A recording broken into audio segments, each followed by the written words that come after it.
expungement of criminal records provides eligible Jamaicans with a second chance at life. Apply today. The time by the Ministry of Justice and Constitutional Affairs is 10 o'clock.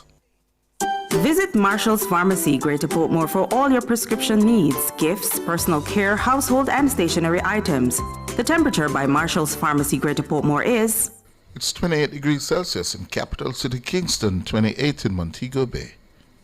Cliff Hughes Online. Talk radio for all Jamaicans. My hands were steady. My eyes were clear and bright. My walk had purpose. My steps were quick and light. And I held firm to what I felt was right, like a rock. Like a rock. I was strong as I could be, like a rock. Nothing ever got to me, like a rock. I was something to see, like a rock.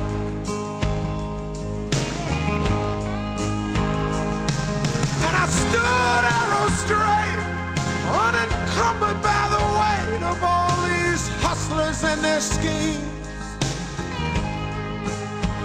I stood proud, I stood tall, high above it all. I still believed in my dreams. Our phone numbers are 630-9371, 630-9372, 630-9373, 630-9374, and 618-8255. Or find us on Facebook at Nationwide News Network and follow us on Twitter at Cliff Nationwide. You can also listen to Cliff Hughes Online live on the World Wide Web at nationwideradiojm.com or via the Nationwide 90 FM app on your mobile phone. Now, here's your host, Cliff Hughes. Good morning. Good morning. Let's get to work. Cliff says, what's on his mind? Unfiltered analysis and commentary. My hands were steady. My eyes were clear and bright. My walk had purpose. My steps were quick and light. And I held firm to what I felt was right, like a rock. Like a rock. I was strong as I could be, like a rock. Nothing ever got to me, like a rock. I was something to see, like a rock.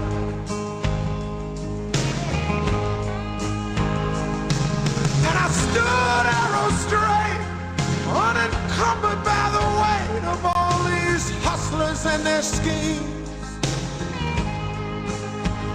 I stood proud, I stood tall, high above it all. I still believed in my dreams.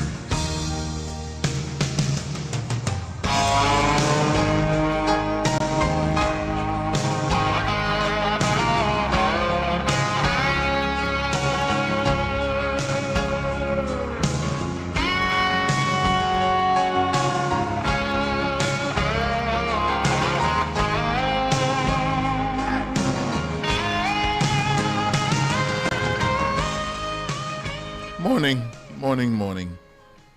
I trust I find you well and that you're going about your business in a safe and productive manner. A couple of people called me this morning to say what is happening on the Mandela. They're stuck in traffic trying to get out of the city. I gather that a vehicle has overturned somewhere on the stretch, and that is causing the delay that was up to about half an hour ago. I don't know if it has since cleared. But don't lose your patience. Yeah? Be patient. There's too much to deal with. Too much. And for us here in Jamaica, some of us think that by ignoring what is happening around us will somehow make the problem go away, and that we can just cut and go through. But the world doesn't operate like that anymore. What happens overseas somehow has an impact on we here in Jamaica. And there's a lot happening in the world today. The Middle East war is not getting any nearer to a resolution or the prospect of peace. And closer to home, we have a situation developing in Cuba, our nearest neighbor. Yes, nearest neighbor. On a clear day, you can see from parts of Jamaica the borders of Cuba.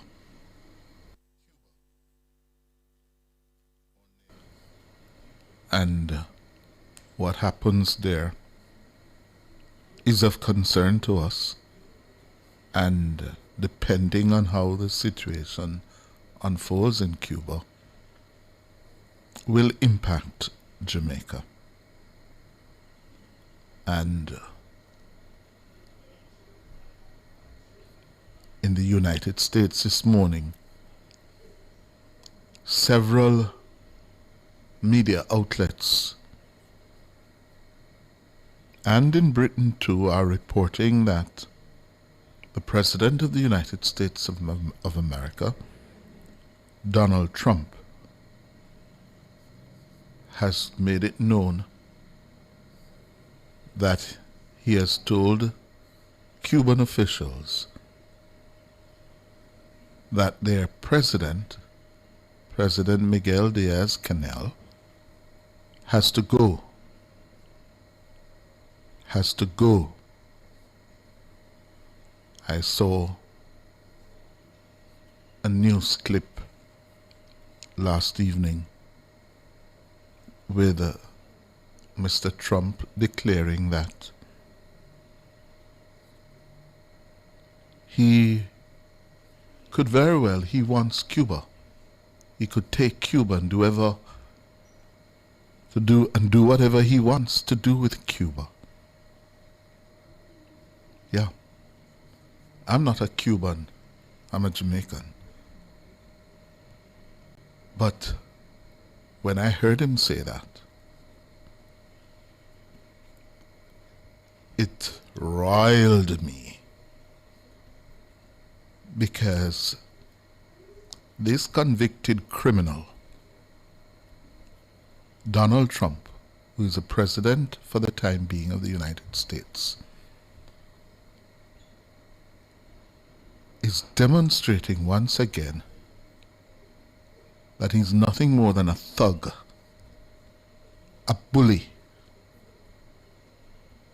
So he's going to declare quite openly that he wants Cuba, and he can do anything he wants with Cuba, with no regard to the sovereignty of the people of Cuba, and even more to the point, sheer decency. He's such an indecent man. Yes, he's so indecent. You're going to look at a sovereign people and tell them, you want their country. And you can do anything you want with it. Because he subscribes to the view that might is right. That's the behavior of a thug. On top of the fact that he doesn't have character. He lies constantly, and he represents a threat to not only America, but to the entire global community. And I make no bones about that.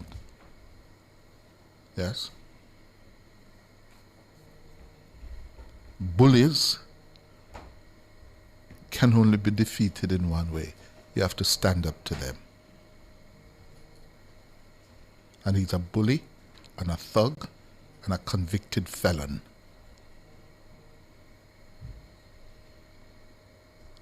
And yesterday, he made that statement that he wants Cuba to do anything he wants with it.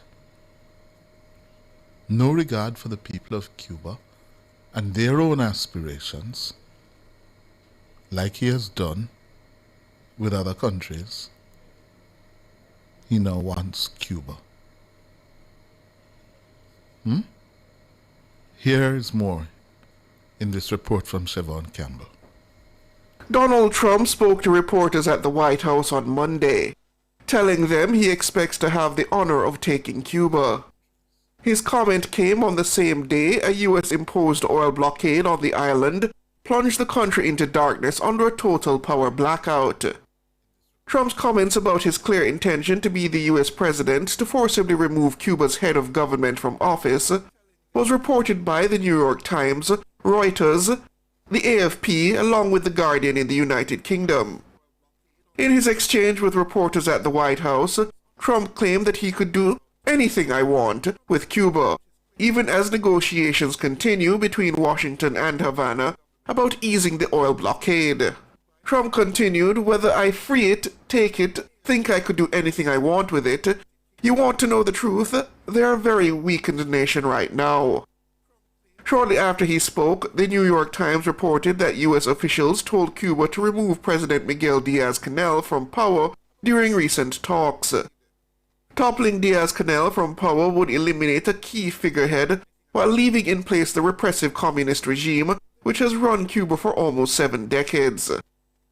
Cuba has traditionally rejected any interference in its internal affairs and has considered any proposals on that front to be a deal-breaker for any agreement. The U.S. has sought to intensify pressure on Cuba, its longtime foe, since seizing the Venezuelan president Nicolas Maduro in January. Maduro was Cuba's most important foreign benefactor. Since removing Maduro from power in January and joining Israel in attacking Iran, Trump has openly mused that Cuba would be next. Trump cut off Venezuelan oil shipments to Cuba and threatened to put tariffs on any country that sold oil to the nation, strangling its antiquated power grid. Last Friday, the 65-year-old Diaz-Canel, who succeeded Raul Castro as president in 2018, said he expected talks with the United States to happen under the principles of equality and respect for the political systems of both countries, sovereignty and self-determination. Siobhan Campbell for Nationwide News. Thank you, Siobhan. And let us be clear, I said it here yesterday and I've said it before. The Cuban governance system is undemocratic, it's dictatorial, it's authoritarian, it's repressive. And the people of Cuba are suffering as a result of their system of governance. They have been denied their political freedoms. Yes? Certain basic fundamental rights that must be condemned and opposed. But, and here is the but, how do you do it? You must make a difference between the people of Cuba and the government of Cuba. oppose the government of Cuba. Yes? But you do not starve and punish the people of Cuba. And where Mr. Trump is concerned, it is not about removing a repressive regime and then installing democracy in Cuba. Like he has done in Venezuela, he has removed another dictator, another authoritarian thug in Maduro, who imprison his political opponents. He has not sought to deliver democracy in Venezuela because that's not his motive. His motive is oil, Venezuelan oil. He wants Venezuelan oil. That is what he wants in his so-called America First. And what he's doing is isolating America. America today is less safe than it was 2 years ago or a year ago before he returned to the White House. This man is doing so much damage to the standing of the good people of the United States of America and what they represent. Time for the break. My hands were steady, my eyes were clear and bright. My walk had purpose, my steps were quick and light. The Time brought to you by the Ministry of Energy, Transport and Telecommunications. Fueling growth everywhere is... It's 18 minutes after 10. CFOs and senior decision makers across the Caribbean, this is your moment. The Caribbean CFO Summit goes live March 24 and 25, 2026. 2 days, 13 CPD accredited hours, one powerful virtual gathering of the region's leading finance minds. This is where strategy meets innovation, where restructuring meets execution, where finance leaders prepare for what the next decade demands. Registration closes March 24. Do not sit this one out. Secure your seat now at CaribbeanCFOSummit.com. Mark your calendars as the Ministry of Water, Environment and Climate Change invites you to the World Water Day Expo 2026. Join us on Friday, March 20 from 9 a.m. to 3 p.m. at the Assembly Hall grounds of the UWI Mona campus. Interactive exhibitions, competition prizes, giveaways, and a special address by the Honorable Matthew Samuda. Learn how we're building a water-secure future for all Jamaicans. That is the World Water Day Expo, Friday, March 20 at 9 a.m. at the UWI Mona. Admission is free. See you there. Cliff says what's on his mind. Unfiltered analysis and commentary. My hands were steady, my eyes were clear and bright. My walk had purpose, my steps were quick and light. 19 minutes after 10 o'clock. There are hundreds of Jamaican students studying and living in Cuba. And they must be uppermost in our minds. Their families are going through a very difficult period. Very difficult period. Yesterday, and bring up that report for me, Nora, the report that spoke to what they were telling us about how they're suffering in Cuba. The long power cuts, the usual problems with shortages. Just imagine those students and their families back home on tenterhooks as to what is happening with them. Bring up that report for me. Okay? And, you know, we and the people of Cuba, because of geography, we're only 90 miles apart. Jamaicans and Cubans, we also are blood.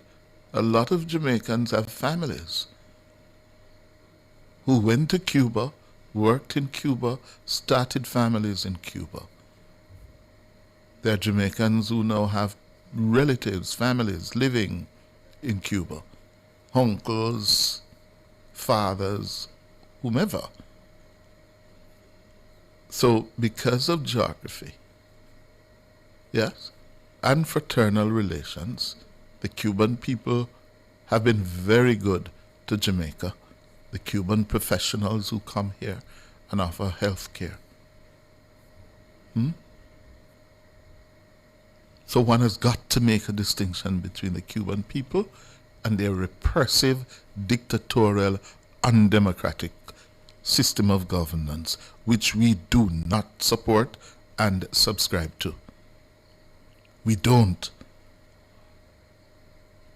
No Jamaican government could ever tell one of us that, listen, I go America or Canada on the farm work program and work my money, and you go and take 75% of it and tell me they can't get the money. That can't happen here. But that's what they do in Cuba because of their repressive style of governance. And we're not supporting that. Cannot support that. Well, historian Wayne Chen told Nationwide yesterday that he believes Jamaica will recover from the ongoing tensions with Cuba over the discontinuation of the medical program earlier this month. Yes, this is what Wayne Chen said. We will be back. We have had worse breaks in the past. Those who recall the 70s, and I lived through the 70s, we had the issue of Ulysses Estrada, the Cuban ambassador and DJI, and self-proclaimed DJI colonel, interfering in Jamaican politics very directly. He was part of a march against the Gleaner. There was the Moonex affair. There was the affair of George Flash and Tony Brown finding two of Jamaica's most wanted men finding refuge in Cuba. There are many, many more egregious things that have happened. And here we are today. What I'm saying is that Cuba is our close neighbor. The Cuban and Jamaican people have long shared a mutual affection and a common history and intertwined history. We will bounce back. Yes, we will bounce back. And it will get better. Yeah?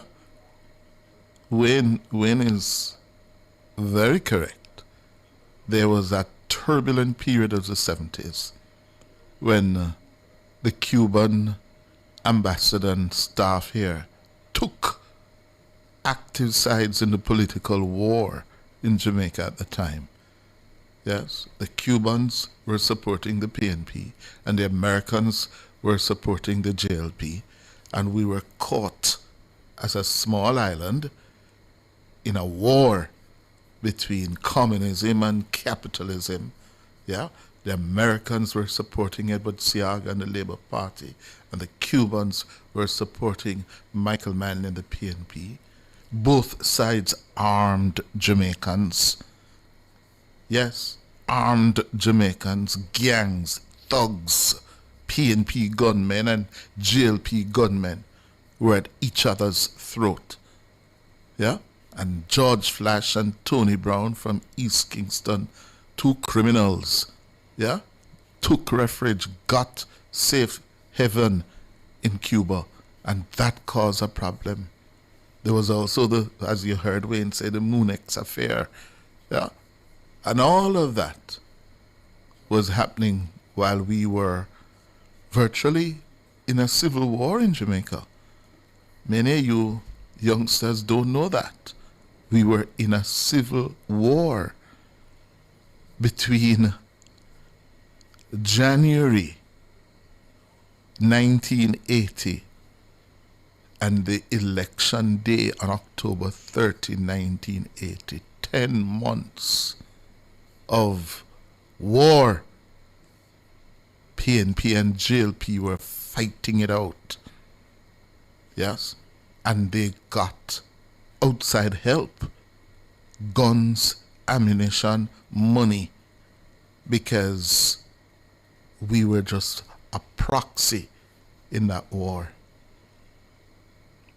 There were times when the morning news, at that time, you had only RJR and JBC.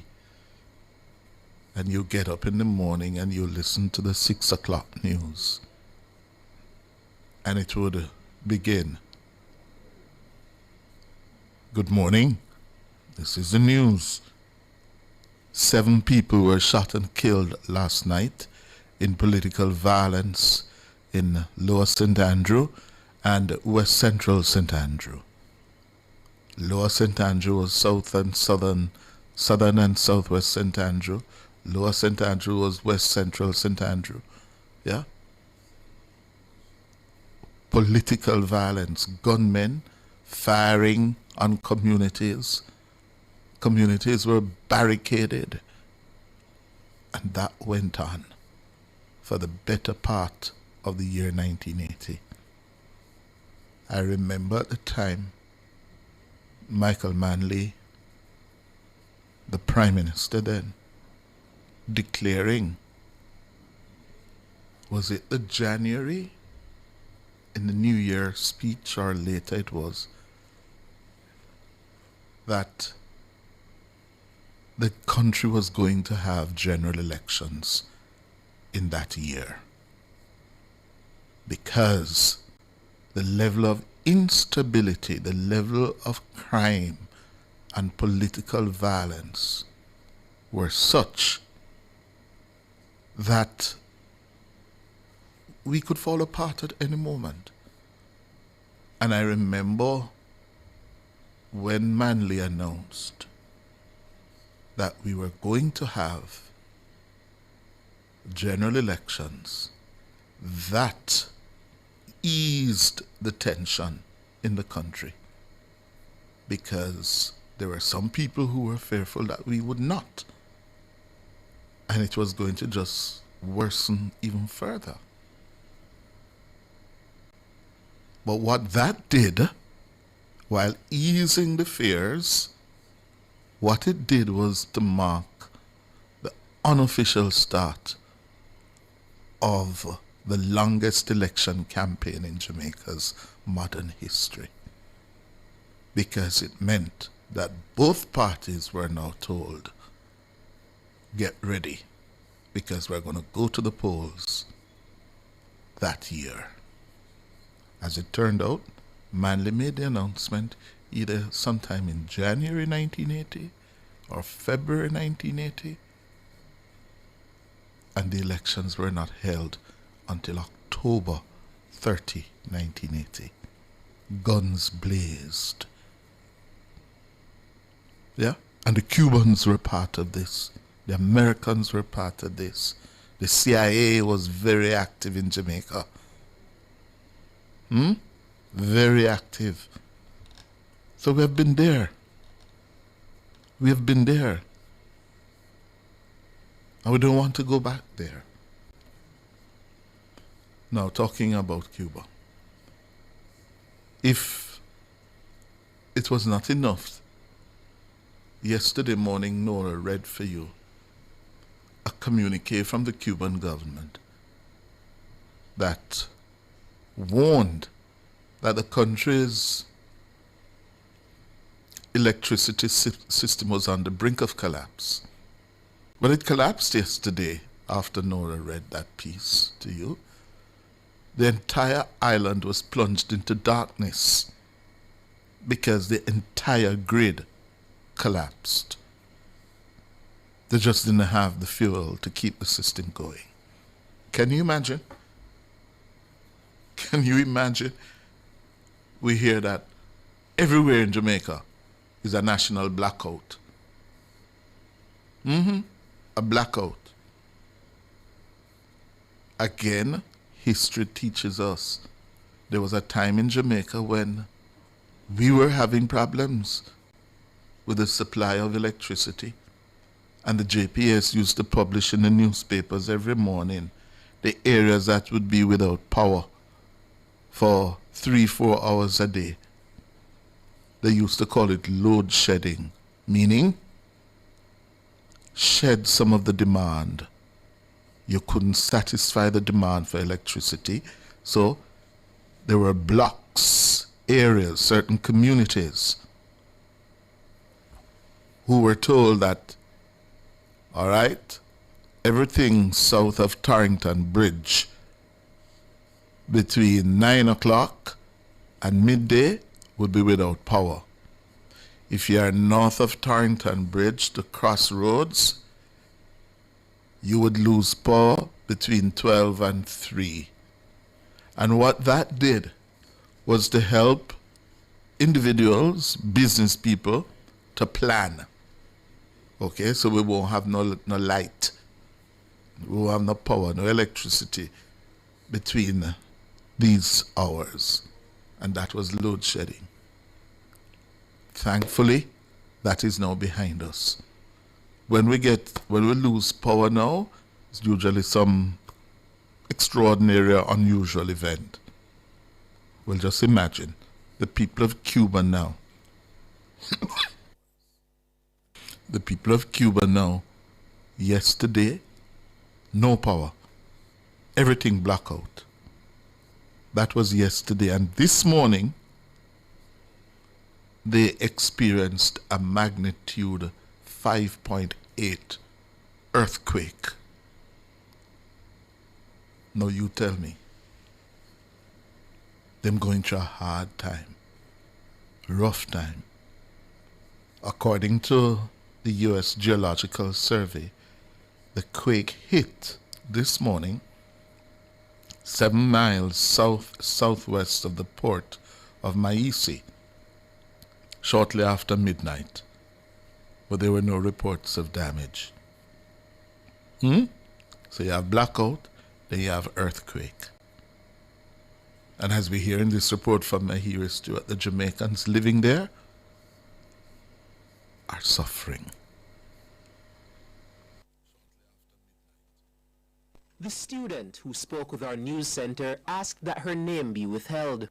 According to the student, the population is being monitored and could be detained for speaking out about the situation on the ground with regard to the availability of electricity and other basic needs. We are suffering. I can confirm it. We barely have lights. My water was gone about 2 days ago. And I think a couple weeks ago, no, it was a couple days ago, I didn't have gas and lights at the same time. If anything has changed, it has gotten worse. Not worse, worse. A Jamaican student living in Cuba. More than 300 Jamaicans are studying in Cuba. Efforts to make contact with others in the past few days have been futile. Nationwide understands classes have been suspended for some students. It's further understood transportation costs have gone up. On the weekend, a protest broke out in the town of Moron, about 500 kilometers east of the capital, Havana. A group of protesters broke into a provincial office of the Cuban Communist Party and set fire to computers and furniture. Although protests are rare in Cuba, in recent weeks, citizens have expressed growing frustration with the shortage of food, medicine, and electricity. Recently, people have started banging pots and pans in the night, in streets or at home to register their discontent.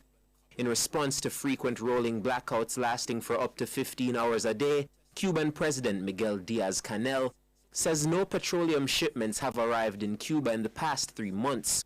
The country imports 60% of its oil. In mid-February, Foreign Affairs Minister Senator Kamina Johnson-Smith said the ministry was closely monitoring disruptions affecting Jamaican students in Cuba due to issues caused by the unavailability of fuel. We've established a WhatsApp group with approximately 320 students for direct and ongoing contact. And this is important because generally, although we are always aware of the scholarship students who travel, the private students don't usually engage with the ministry. So now we have a full registration, a full awareness of the student body that is present. The embassy contacted students and encouraged them to consult with their academic institutions on how their program might be affected by the disruptions and in the event of sudden interruption. Further, we encourage them to consult with their parents or guardians on the options available for them at this time and going forward. In February, 13 privately funded medical students took the decision to return to Jamaica. Mahiri Stewart for Nationwide News. Thank you very much, Mr. Mahiri Stewart. After the break, OPM on air. And I gather the Minister of Local Government and Community Development, Desmond McKenzie, no stranger to this studio, will be the minister in the hot seat this morning. My hands were steady, my eyes were clear and bright. My walk had purpose, my steps were quick. Mark's, the superstore, Lionel Town and Portland Cottage Beer Clarendon, has all your hardware needs. Visit our expanded showroom today and shop at leisure for your building materials, furniture, and appliances. Take advantage of the 10% discount every Thursday on all brands cooking gas. The Time by Mark's Superstore, helping you build dreams from the ground up, is 24 minutes to 11. Eclipse Enterprise is your go-to source for billiards, amusement machines, and electronics. Telephone 876-960-3891. The temperature by Eclipse Enterprise is... It's 27 degrees Celsius in capital city Kingston, 28 in the western city of Montego Bay.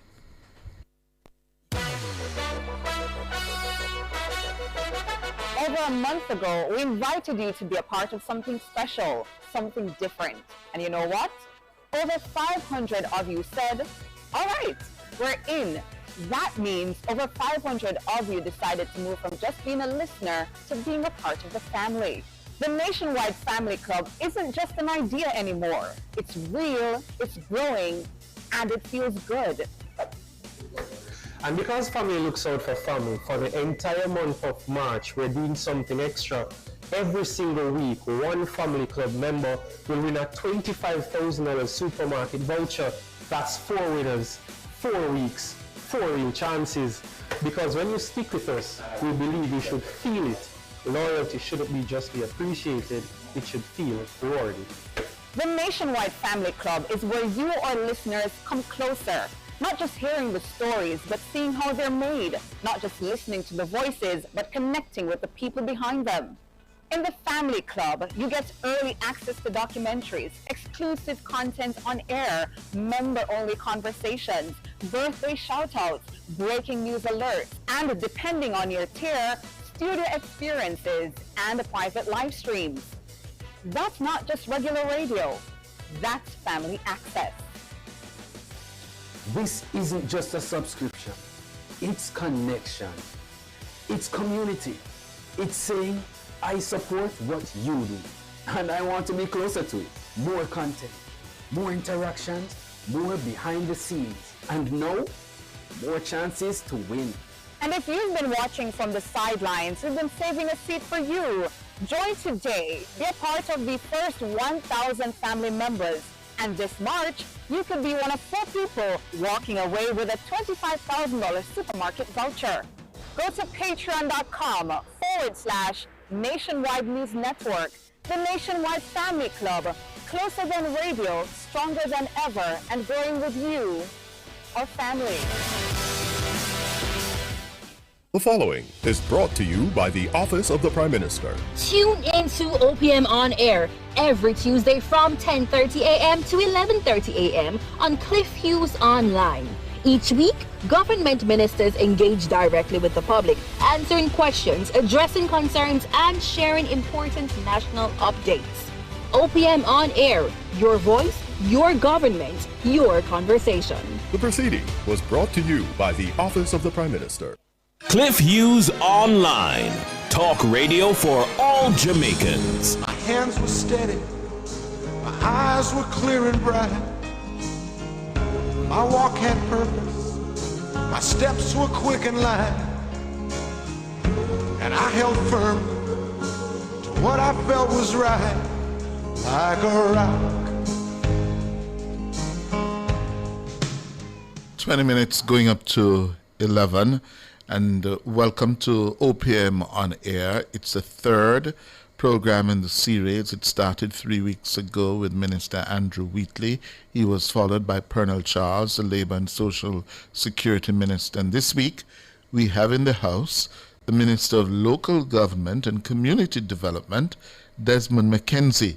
And we have a lot to talk about, especially in the aftermath of Miss Hurricane Melissa.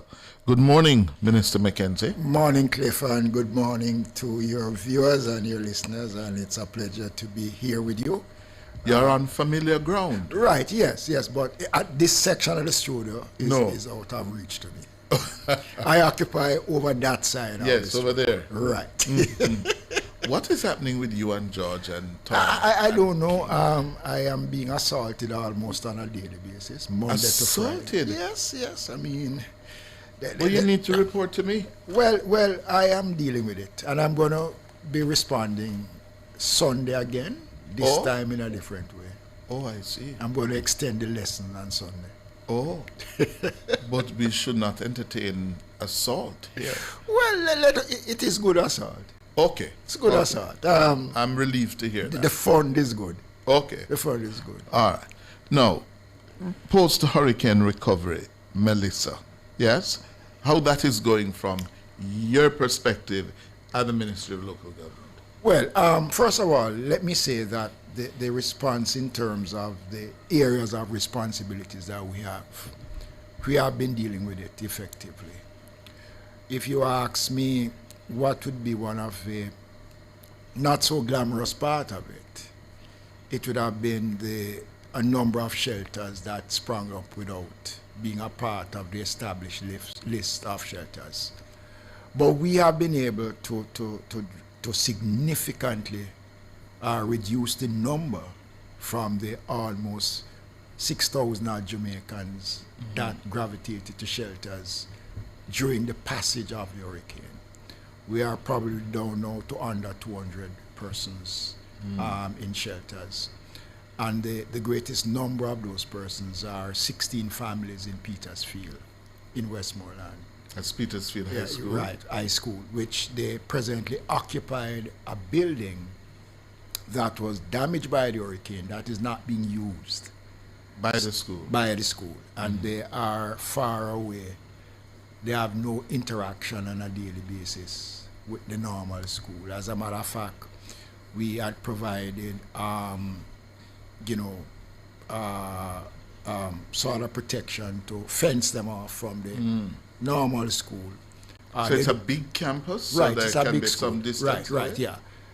They're not using the resources of the school, like the water and all that sort of thing. We provide that for them, so there is no interaction with the school. So, as I said, when the president of the GTA spoke about it, I asked the question is, we have not had one of about the 8 or so schools that are being used as shelters.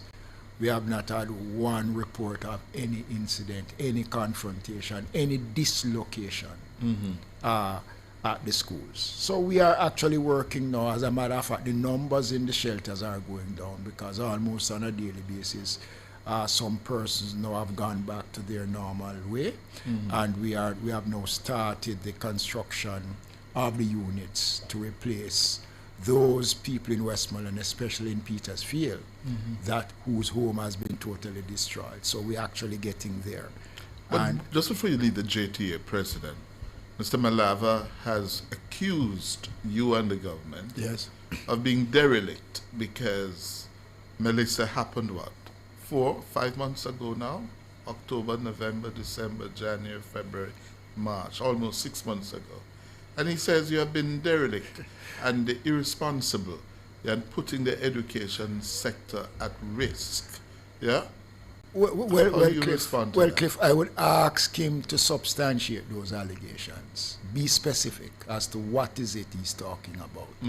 Because none of the shelterees are in any location where classes are disrupted. So I want him to bring the facts instead of trying to gain relevance in the latter part of his tenure as president of the GTA. And I want to ask him, isn't there any consideration for those persons who find themselves in that position?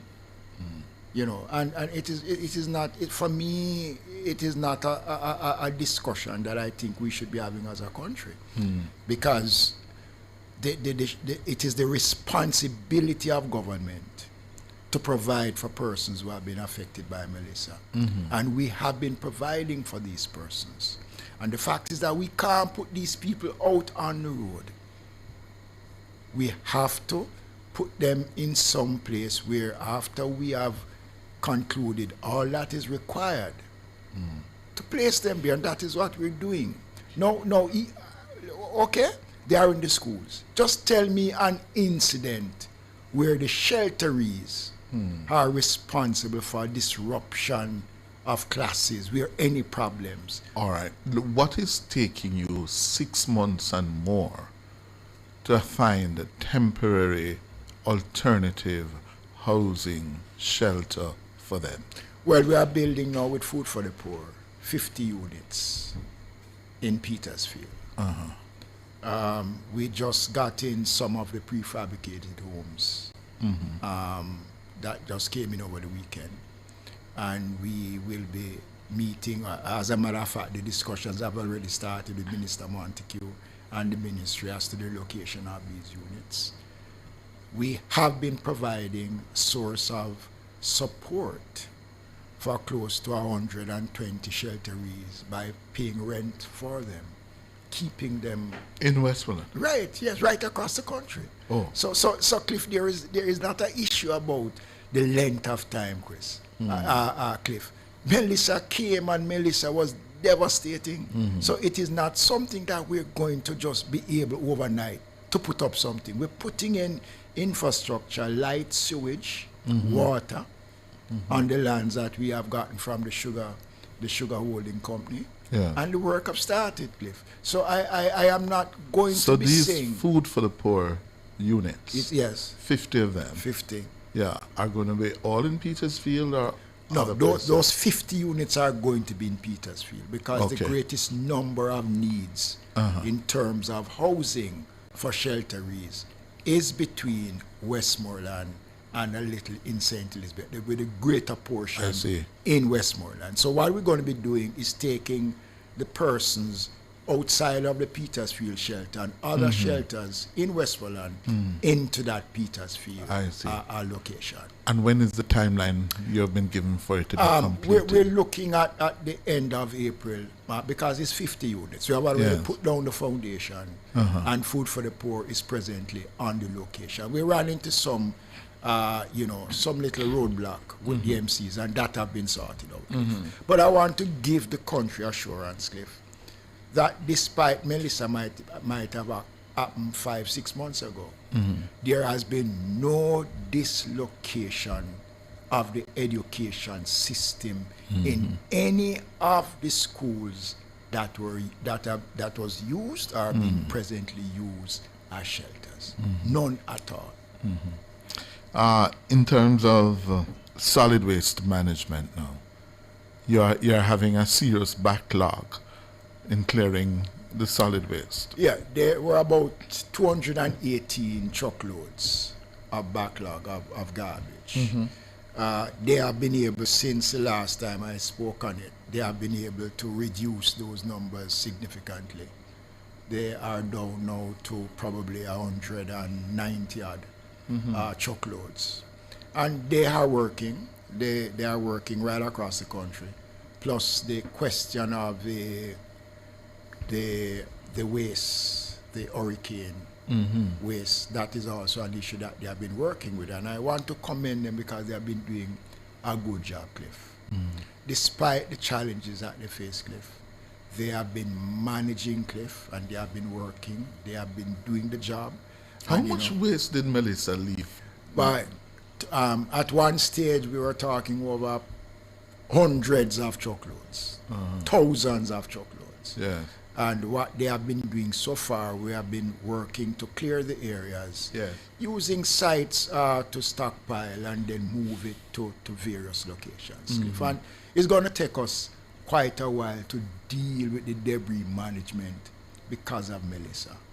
You mean get you back to a place where you can be a normal schedule? Because of the magnitude And what we do find, Cliff, that a lot of people now, just use the opportunity now. Let me just tear down what I have. Oh.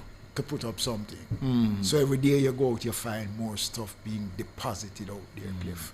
And they are responding, Cliff. And I'm not saying that we are where we want to be, but we are in a far better position, and than previously before. And I want to say, I hear people talking about the country is dirty. I disagree with that, Cliff. 80% of Jamaica or more is clean, Cliff.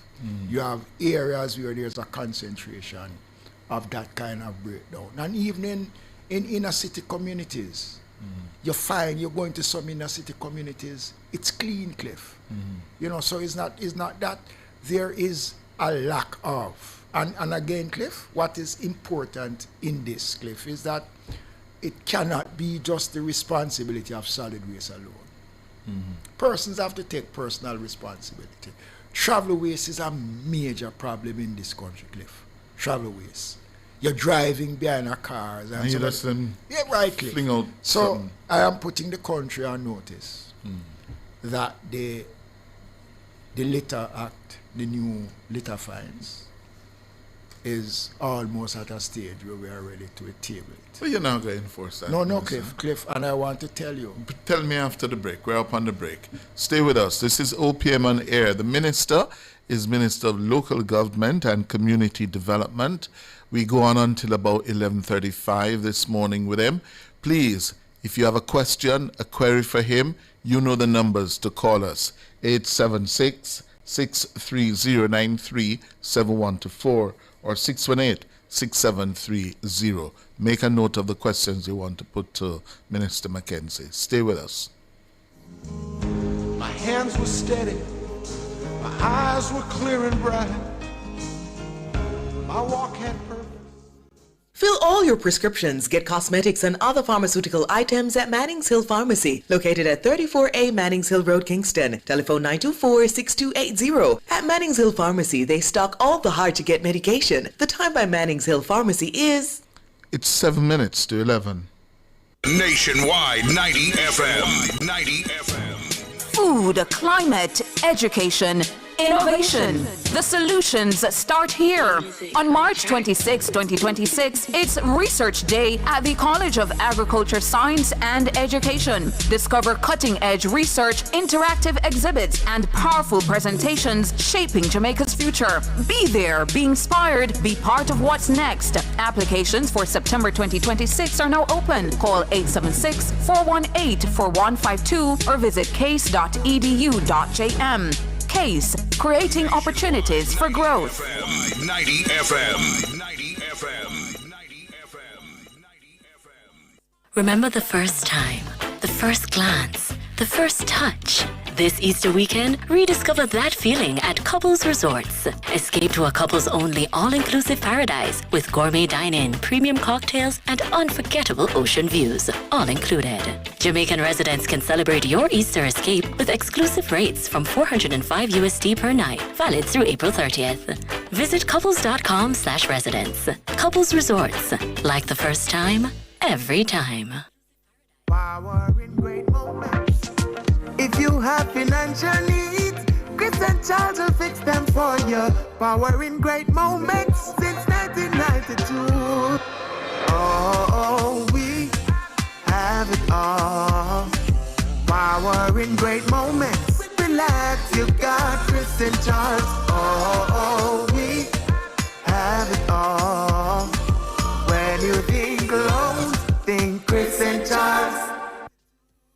Mark your calendars as the Ministry of Water, Environment and Climate Change invites you to the World Water Day Expo 2026. Join us on Friday, March 20 from 9 a.m. to 3 p.m. at the Assembly Hall grounds of the UWI campus. Interactive exhibitions, competition prizes, giveaways, and a special address by the Honorable Matthew Samuda. Learn how we're building a water-secure future for all Jamaicans. That is the World Water Day Expo, Friday, March 20 at 9 a.m. at the UWI. Admission is free. See you there. Cliff Hughes Online. Talk radio for all Jamaicans. My hands were steady, my eyes were clear and bright. My walk had purpose, All right, we are on or inside OPM on air with the Minister of Local Government and Community Development, Desmond McKenzie. He's also the Member of Parliament for West Kingston. Minister, so we're talking about solid waste management, yes? And where we are in terms of clearing that backlog. Right, as I mentioned, Cliff, we were at about 218 truckloads. And they have now gone down to under 200 in terms of the work that they've been doing. They have doubled the number of trucks, both private trucks and the trucks that they have. And we put in 10 new trucks into the system because of Melissa. The Prime Minister handed over those 10 trucks, and we are using those trucks also as a part of the collection exercise. But I want to make the point, Cliff, which is important, that over some 3,500 Jamaicans were fined under the Liquor Act and was prosecuted by solid waste.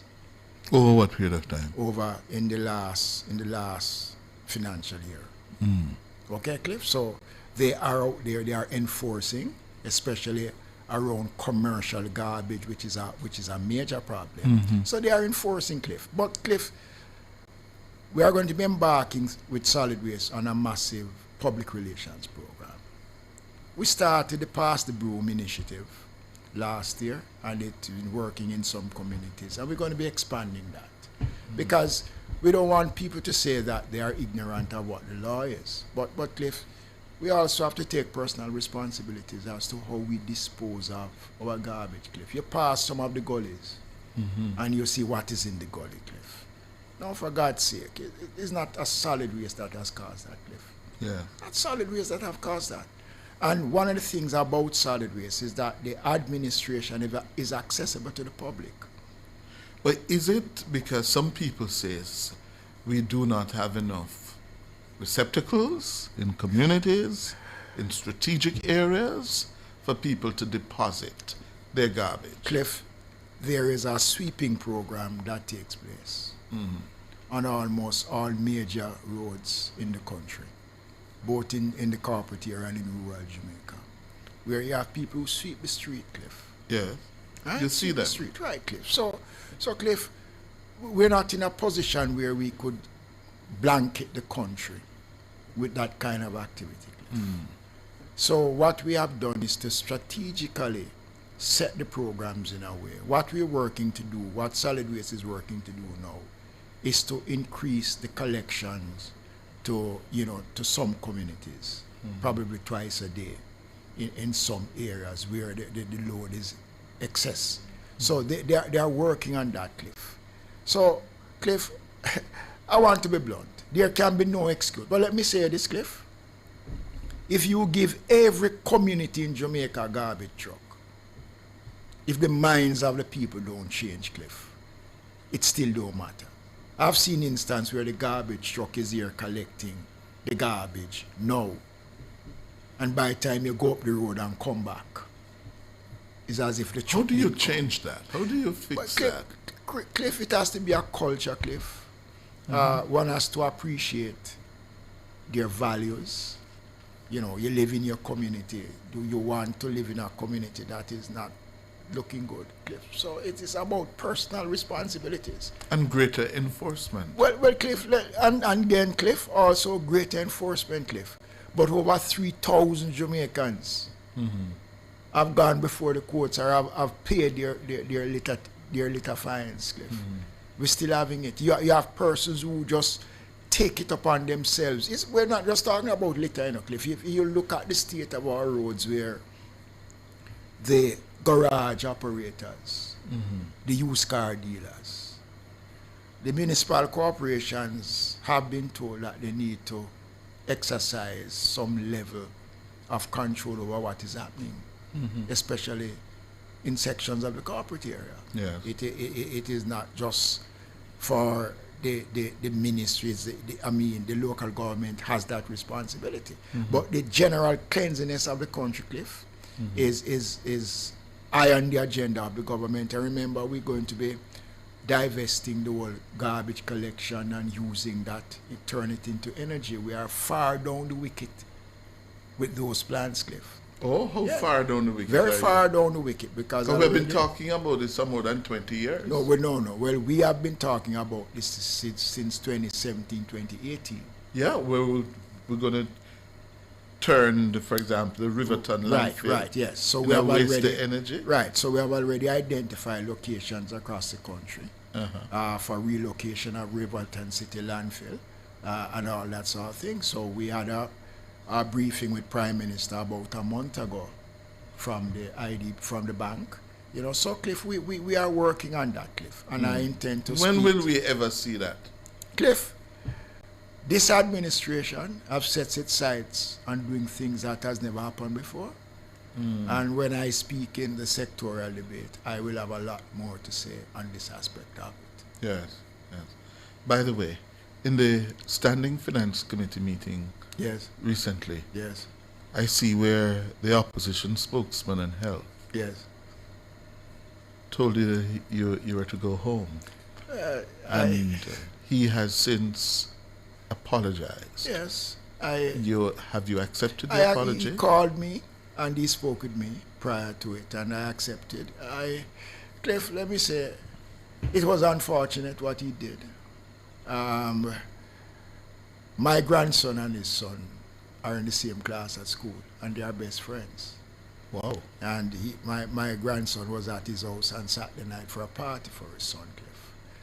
Well, you know, Cliff, in the heat of the politics, you know, I found it rather unfortunate. I mean, my age should not have anything to do with my level of service. You judge me based on my performance. Yes. You know, and if you're telling me that I'm old, then it means that, you know, you're not just talking to me alone. There are older persons than I am. And what's wrong with being old? And there's absolutely nothing wrong with being old. But I accepted, Cliff, and, you know, I hope that this does not occur again, not just to me, but to anybody else in terms of remarks of that nature. So you hold no grudges against him? I hold no grudge against him, Cliff. One thing I can say about me, Cliff, for all my years in politics, I've never personally attacked any individual on a public platform or in Parliament. I will speak, but I will not, you know, make reference to any individual at all. And it's not something that I've done, and I don't ever, not at my stage, no, would I want to take that on. You're a veteran at the politics, though, aren't you? Yes, Cliff. How long have you been in the politics now, Mr. Cliff, McKenzie? I became a councillor in 1977. 1977?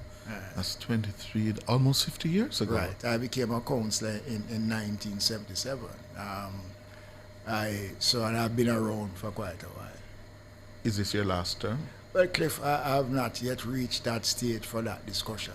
Yeah. But, you know, we will see what happens down the road. But I have a job of work to do with Dr. Holness to put the country in a position where we can further advance the prosperity that was committed in 2016. And we speak about the prosperity that was committed in 2016. When I look at some of the achievements of the ministry, I am feeling exceedingly happy, because when you look, say, Cliff, at the question of building approvals that the municipalities have undertaken since 2016, over some 37,000 building applications were received and processed, which have value to the Jamaican economy. We have investment of $1.7 trillion have been approved by the local authorities. Now, this is something that I must speak about, because it tells you what the depth and the strength of a properly run organization can do. I know that the local authorities in some places have some weaknesses, but they have been delivering, Cliff. And, but those weaknesses have certain communities. It have certain communities. Very upset. No. Yes. Cliff. When you see the high rises going up But without Cliff, the adequate provision for water. No, Cliff. No, Cliff. Not adequate provision for roads. No, Cliff. People are upset in some communities. No, Cliff. Every development, I want to make it clear that building approvals are not just granted solely alone by the local authorities. Before the approvals are granted, they have to get comments from at least 10 other institutions. Availability of water, sewage, light, whether or not the area is suited for development. So, Cliff, the structures that have gone up with the requisite approval. After the fact. No, well, I don't. What you mean? We have had. No, but and that is no denying that, Cliff. That there have been some developments that have taken place without. Exactly. Right, and when it is found out, the necessary steps are taken, as was evident in the courts, where developments were orders were put to stop, and contractors would have to change and to abide by. But there seems to be a strategy where the break. Let me just make the point to the minister, where a number of the developers put down concrete and mortar and whatever, yes, and then literally force the hand of the regulators, yes, and say, see there, it's almost up.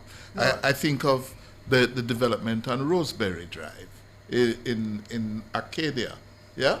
Put it down and then you manipulate the system to get the approval backhanded. And a lot of people feel that things drop under the table, Minister. Certain man get taken care of. Not true. Cliff, I hear that, Cliff, and I can't say that has not, been a part of what people have been saying. And I mean, in my tenure as mayor, my actions were decisive in these manners. I used to knock them down. I used to take them to court. But we're not doing that anymore. We're not knocking down things anymore. Well, Cliff, after the law, them go up, knock them down. No, well, Cliff, the law does provide for that, Cliff. But you have to also remember that is not everybody would operate in the same way that I would as a mayor. Yeah. So that is it. But what I'm saying, Cliff, is that based on where we are right now, there is more greater compliance now. And we have ensured we put in the system, we are using the Amanda system that monitors building applications and everything, inclusive of the Jamaica Fire Brigade, and everybody is on board. But the rate at which we are building in the corporate area and other parts of the country, not just the corporate area, if you left Jamaica 10, 15 years ago and didn't come back, if you were to do so now, you can't recognize. And the big question is the infrastructure keeping up, with the built environment that is going on. And that is one of the things that we have been working on. And you notice that the Prime Minister have spoken about the whole infrastructure, where you put in the roads, you put in the drainage systems, and that has been a part of what is happening in terms of these developments. And if you notice on many of the main roads now, there's an improvement in the water and the sewage system right across the country taking place. You see it happening on a daily basis. So we know that the developments are taking place, and we are strengthening the infrastructure to ensure that we facilitate the developments that are taking place right across the country, because that is the way the country, Cliff, has to prosper. The country has to move based on developments. And the rebuild of Jamaica that the Prime Minister will speak to at some point in time will show you the new alignment as to how the development is going to be done. The development now has to look beyond today, it has to look for the future And that means we have to expand the infrastructure of the country. And the country must be prepared to accept these changes that are coming. Are we going to get the details on the Naira following Melissa from the Prime Minister next week? I think the Prime Minister will speak on that, Cliff. I am not in a position to say what yes or no, but what I do know, the importance of this, Cliff, it is going to be a game changer for Jamaica. It is going to place Jamaica in a position that as a country, we are going to ask ourselves, after Category 5 hurricane, how can a small country such as Jamaica be putting itself in this position to undertake the magnitude? And we're not just talking about licking down a building and putting back something there. No, Cliff. I hear you. No. Time for the break. Stay with us. After the break, your questions for the local government minister, Desmond McKenzie. My hands were steady, my eyes were clear and bright. My walk had purpose, my steps were quick and light. And I held firm to what I felt was right, like a rock. Super healthy, super happy. SuperMed located in Kingston, St. Thomas, Portland, and St. Mary. The time by SuperMed family of pharmacies and Hughes Den Pharmacy is 12 minutes after 11. It's time for Hot Listings, Nationwide 90 FM's on-air classifieds, made for quick ads and fast results. Ants in your milk? Or maybe you have a rodent infestation. Whatever the pest, check Reedy's Pest Control. If you've got pests, put us to the test. Call or WhatsApp 876-807-7067. That's 876-807-7067. That was Hot Listings on Nationwide 90 FM. Listings start as low as $1,500. Call 876-630-1210 to book yours today. Cliff Hughes Online. Talk radio for all Jamaicans. My hands were steady, my eyes were clear and bright. My walk had purpose, my steps were quick and light. All right, welcome back. Minister, the calls are piling up, but I know we need to speak to Poor Relief, STC, Fire Brigade, quickly. Yeah, Cliff. The Social Development Commission, Cliff, continues to shine under the ministry since this administration came in office. And they are a critical partner in the assessment after Melissa. They have been going into the communities. They have been identifying community centers and lands across the country where we're going to be building purpose-built shelters. These are some of the things that we're looking at. And in terms of their own program, they have been doing a lot in terms of the entrepreneurial program, where they are using small business persons, giving them small grants. And I think you covered one of those things sometime last year at the ministry. And since Melissa, they have been going into communities that have been affected by Melissa and have been assisting small entrepreneurs to get them back on their feet in terms of all the assistance that can be given. And they continue to expand their community profile right across the country. And I believe Jamaica is a better place today because of the work of the SDC and especially coming out of Melissa. Yes. The Jamaica Fire Brigade, Cliff, is now expanding its wings. We have just, in the new budget cycle coming up, provided the funds to purchase the lands in Balaclava, in St. Elizabeth, for a brand new fire station. And that will commence shortly. We some time ago broke ground for Ulster Spring, ran into some problems with that, but I'm pleased to announce that the funds will be provided now for the construction of the new fire station in Ulster Spring in Trelawney. And we are looking at a number of dead areas in the country where access to the fire service is limited. So we have been doing an assessment of it. And I'm going to be speaking some more about it, Cliff, because the men and women of the Jamaica Fire Brigade, I don't think has gotten the kind of recognition that they deserve as our first respondent. They are not only outing fires now, they are also delivering babies. And last week we got 2 vehicles from Sanders, which will be retrofitted into ambulances to improve their services across the country in terms of responding to motor vehicle accidents and all that sort of thing. So our fire brigade is in a very, very good position. It's the best the Jamaica Fire Brigade has been since its inception, and so they can fight blaze up to 20 feet. Right, and we're going to be providing one more of those trucks that is going to give them the capacity, Cliff. And I want to tell you, Cliff, they are well equipped, Cliff, in terms of what their response capabilities are, and I want to commend them and to thank them for the hard work that they've been doing. Okay, sir. Our poor relief program, Cliff, I want to tell you that, I am, as the minister with responsibility for that, I take great pride in it, because we have seen a transformation of our poor relief services across the country, which is unprecedented. Following the passage of Hurricane Melissa, which totally devastated the Falmouth Infirmary, we are now presently almost ready with the new location that we are putting in Falmouth to relocate the residents at that infirmary and the work that are taking place.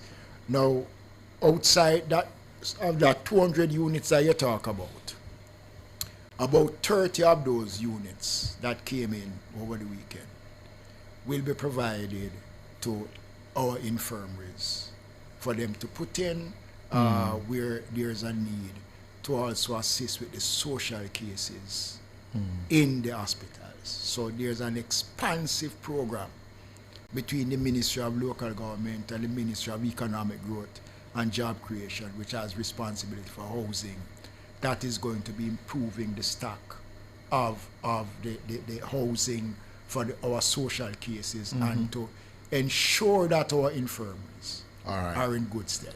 I have to give my callers a chance. Okay. The numbers 876-630-9371-4. First one from YouTube. Sir Cliff, please ask Mr. Mackenzie when Darling Street outside Coronation Market is going to be cleaned. It's a disgrace. Well, Cliff, that's in your constituency. Right, that is not only not going to be cleaned, but shortly Darling Street will be expanded in terms of the size of the road. And that in itself will take away some of the issues that we have there. I was there on Thursday, Friday with them, dealing with that situation. It's a Coronation Market, and especially on a market day, Cliff, it is terrible around there. And that is a challenge that we have, that we're working with the vendors with. There's no dancing around that one. But we know what is to be done, and that is going to be done shortly. So the provisions have been made, the financing? Right, yes, right. Oh, all right. Papa Nana for Desmond Mackenzie, the minister, yes. Mr. Hughes. Yes, sir. Good morning and good morning to Mr. Mackenzie, the person who don't like talk to me. listen to me now, Mr. Hughes. Yes, sir. Now, the more me listen to you people, now me know the reason why you see a lot of things in this country don't go right. No. Look how protective you is of Mr. Mackenzie this morning, that you and him take up the most of the time, and the people who have the complaint is not able to talk to Mr. Mackenzie. Oh, dear. I am serious. Mr. Mackenzie is a different Mackenzie from the person who I knew, you know. You can't talk to him. You can't talk to Mr. Vaz. You can't talk to Dr. Chang.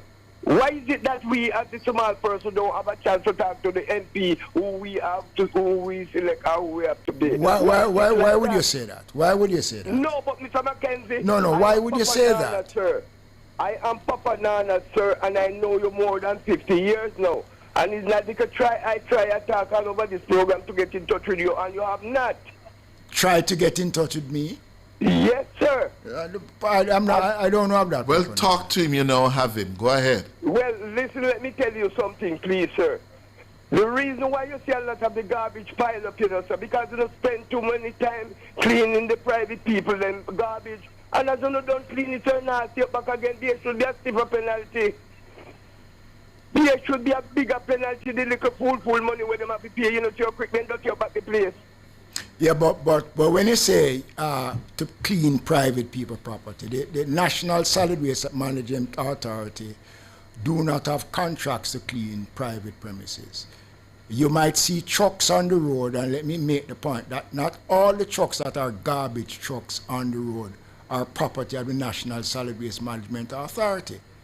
I know. Right. So I have to make that point.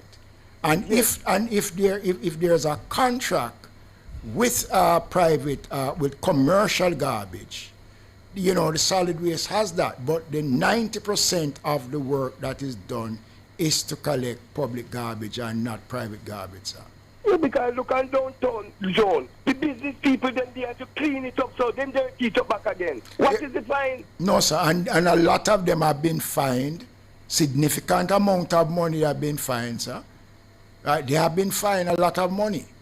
It's not that we're not doing anything about it, and I'm not offering any defense at all. We are working, son. It is a challenge that we face, and I take full responsibility as the minister. But I must also say to you that it is not only those persons who are creating a problem, persons who know better are also contributing to it. And what you must do is to use this platform to encourage your fellow friends and other Jamaicans to be more responsible in terms of how we dispose of our garbage. Yes, we know, but remember, so you try to tell you turn personal sometime and you not succeed. And you won't listen to me, so you not get no advice from me. All right, Papa Norris. Right. When you want to come to see me to offer me some advice? When me want to come, I wouldn't mind if I could have come now. All right, I will have Nora give me a number. When I come after here, I'll call you. Okay? Yes, and you remember, tell me, I go tell me, you would say you not call me, so you try call me. Okay, Papa Nana, hold on for Nora. Hold on for Nora, and give Nora the number. Here's one from YouTube for you, Minister Mackenzie. Question to the minister. When will he have word with the mayor of Spanish Town to fix Spanish Town? Why is the mayor collecting a salary and not working? Minister, this is a popular one I get. Spanish Town is a disgrace, and it seems as if we don't have a mayor over there. Well, Cliff, let me say this. I can only do so much with the mayors. They are independent in terms of how they execute their thing. I'm actually meeting with all the mayors on Friday, and I will actually raise this issue with the mayor of Spanish Town on Friday when we meet. You realize how bad it is? Yes, I have heard, and I know that the issues over there is a challenging one. Mm-hmm. So when I speak with him on Friday, I will expect that we'd be able to say something, and then I would, see how best we can assist in trying to alleviate the concerns within yes, the sir. former capital. Next caller. Wesley, good morning. Morning, Mr. Hughes. Good morning. Good, sir. Minister, good morning. Yes, Wesley. One Desmond. Thank you. Listen. Yes. Listen, man. Me there be a liar with the people in my morning time. You hear? And this morning, the last thing me hear the people, them are your worst nightmare. What may I tell you? Take heart. Minister? Yes. Yeah, man, may I tell you, take heart. You're talking about George and Jermaine. Yeah, man, we're not afraid of nightmares. It's fun. Understand? It's fun, and it's fun. It's all about the nationwide family. It's all about the nationwide family. And thank you for the support. Right, but listen now, Mr. Minister. This person talking to you is the same gentleman you meet in the wheelchair in Alexandria. Okay. Oh, yes. When I was there for the groundbreaking at the market 2 weeks ago. Yes. Okay. Yes. Groundbreaking. Yes. So hear me, I just want to publicly commend you, sir, for the effort you make in doing the groundbreaking for us. But I pray and hope that it won't stop there. As you said, that work should begin shortly. I am going to be the great advocate behind it, so that I see to it that the market builds. Yeah, man, and the commitment is there. The minister, the member of parliament did send me some pictures of the tractor there, and we are monitoring it. As I said before, we are monitoring it, and I did give a commitment that I'm not going to come back for the opening. I'm going to come back there to see how advanced the work is, because I remember that. Right, and that is something I'm committed in doing. And knowing the member of parliament we have, so I know that we're going to get the market. All right, and thank you for your support. No? Here's another one. Okay, all sir. right. Okay. Here's another one from YouTube for you, Minister. Can something be done about buildings being operated by business owners in our towns that are so dirty and in need of painting? The buildings are so dirty, especially in Linstead. You know, Cliff, the public health regulations and I don't think we have anything on the statute that would compel someone to actually paint their buildings. And it is sad if you have to make that law. But I think there are some things that we need to do as a country that if we don't put it in black and white and try to get it enforced, you know, we're not going to get it done. But I will again, when I speak with the mayor of Spanish Town, bring this to his attention and to encourage all the municipalities to sort of, you know, develop a relationship. You know, I have to speak when I was mayor because I developed a relationship with the business community, and we used to take care of derelict buildings and all that sort of thing. So it is, you know, it's just how we operate. You know, so I see the concern and I take note of it. Okay. Do we have a caller for Minister McKenzie? Anthony, good morning. Good morning, Cliff. Good morning, sir. Good morning, Brother Desmond. Morning, Anthony. Well, I have about 3-4 questions for you, you know. Make it 2. And that's why the kid in head, you know. We have in Denham Town here, we have a councillor. Suppose I tell you that from that councillor, when I haven't seen that councillor nowhere, you know, like Olana would be, you know, walking around and checking the people, especially they are all right and what and what. Where in Denham Town are you, sir? I'm right on Victoria Street. And you have not seen the councillors? I've never seen that councillor from election. No, man, but I was there with him up to a couple of days ago. Yeah? Yeah, man, I was up there with him a couple of days ago. You mean up by the way the skip is? Yeah, man, we have been up there. I know where you're talking, and we have been working on that. That is an area that is of concern beside Victoria problems. So that is being dealt with. Don't worry about that one. I hope when it happens you don't complain though. Again, my brother. All right. There's a lady round by Albert Street from the hurricane.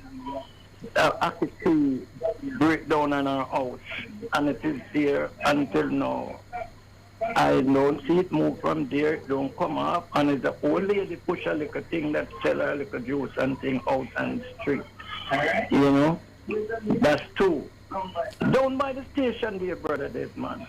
You're talking about the drainage system. That is presently under construction. We're walking there, and you have to be careful how you walk. No, and I know that. It's a major problem, and it is an underground situation that the ministry... No. I know about these issues. In the market now, over by the open land. I want to know who in charge of cleaning up the market, because when the people work on Saturdays, they come in back on Wednesday night, most of them, and they come back in the garbage. It doesn't clean. Up to last week, Wednesday, a first building there with people who sell and sell, they just scraping the garbage, putting it over where the other person is and all those things. Who in charge of those things? Because As far as I see it coming like it's just some because eyeglass get those contracts. Well, I can't speak about how it is being handled by the KCC. I will definitely have a word with the mayor and the city engineer on it. But you know, the question of vending in downtown is a major issue, because what we have found is that persons now, you know, from all over is flocking to the Coronation Market now to ply their trade, and it's a real problem. We have been able to minimize the problems on Spanish Town Road in removing the vendors. So it is something that is of concern, and I won't deny that the entire market district needs, you know, to be looked at in terms of how vending is operated, not just in the corporate area, but, you know, right across major town centers in Jamaica. You know, we're faced with that problem. All right, sir. Let me give one more call. One more. Okay, let me go to another one from YouTube. Minister Cliff asked Mr. McKenzie when the garbage in Lizard Town in West Kingston will be clean. It's a disgrace. Well, apparently he knew that I was there over the weekend dealing with that matter. And work is presently taking place down there now as I speak. You know, I don't want to tell the listeners what I said to my constituents on Saturday, but that is being dealt with. I'm giving him that assurance. It's not fit for airplay, what you told him? No. Well, it's fit for airplay, but I won't say it publicly. But I can also tell him that in another 3 to 4 weeks, when he pass back through there, he's going to see a different community, a different area. All right. Who do we have on? Who? Kevon from Minister McKenzie. Good morning, Kevon. Good morning to the nationwide team, and good morning to the Honorable Minister. Morning, sir. Morning. Right. As a citizen, I'd just like to make two contributions to the policy that you guys are developing. I am hoping that there will be consideration for prosecution by camera for when it comes to littering, as well as dumping of garbage and large appliances, etc. So I just ask you to consider that in the policy. I think that's a very positive suggestion, and something that we will definitely consider. Already we are using cameras to do certain things already in the country, so it's an expansion of that program that the government will definitely undertake. Right, sir. And I would also like you to consider a similar policy to the Umuganda, which is what the Rwandans do, which they have a monthly national cleanup. I understand that we may not have the capacity as Jamaicans to do monthly, but you guys would be able to figure that out policy-wise. I'm just making a contribution. Hopefully it will have some fruit. No, and I really appreciate it, because I think these are very good suggestions. But just to say that we have been using the Pass the Broom as an initiative to organize cleanups across the country in certain constituencies. And it's something we can expand. And I want to thank you so much for those very, laudable recommendations. Thank you, sir. Have a good day. Same to you, sir. Thank you very much, Kevon. Minister, your local government hat, the ECJ recently wrote to a number of municipal corporations saying that we need to have 3 by-elections. When are you going to have the by-elections? Well, the mayors have written to me asking for postponements of the elections, and that came about, one, because of the situation with Melissa. And we are now reviewing that to see where we are on that. Because especially in Westmoreland, the polling areas were badly affected. And, I don't think it would have been appropriate during a hurricane to be asking persons who, are struggling to find a roof over their heads to go to the polls. But those issues are going to be addressed shortly in terms of where we go with that. And also, Minister, Cuba, our closest neighbors, the people of Cuba, suffering a total blackout yesterday. I read today Some countries, NGOs, are mobilizing relief aid to send to the people of Cuba. Anything from our end in Jamaica? Well, I know that the government, the Prime Minister, have indicated that, our support still remains to the people of Cuba. I don't know within the Ministry of Foreign Affairs what is being done, but I know that a lot of consideration, and I can't speak about another place where I sit, about the ongoing discussions that are taking place as to see how we can be of help in terms of the Cuban situation. Especially humanitarian assistance. Humanitarian, right, yes. Can send them food and solar stuff. Right. So those are discussions that are taking place elsewhere. Okay. One more, Blossom. Yes, good morning, Cliff. Good morning. Good morning, Minister Mackenzie. Morning, Miss Blossom. There is a garage on Mannings Hill Road, directly opposite Roehampton Close. There are cars lining the sidewalk. The pedestrian has no place to walk. In addition to that, you're driving out, you cannot see what is coming from the left. Cars are parked on the sidewalk by Salvation Army. This complaint has been lodged with the councillor who is a part of this area, Mr. McLeod.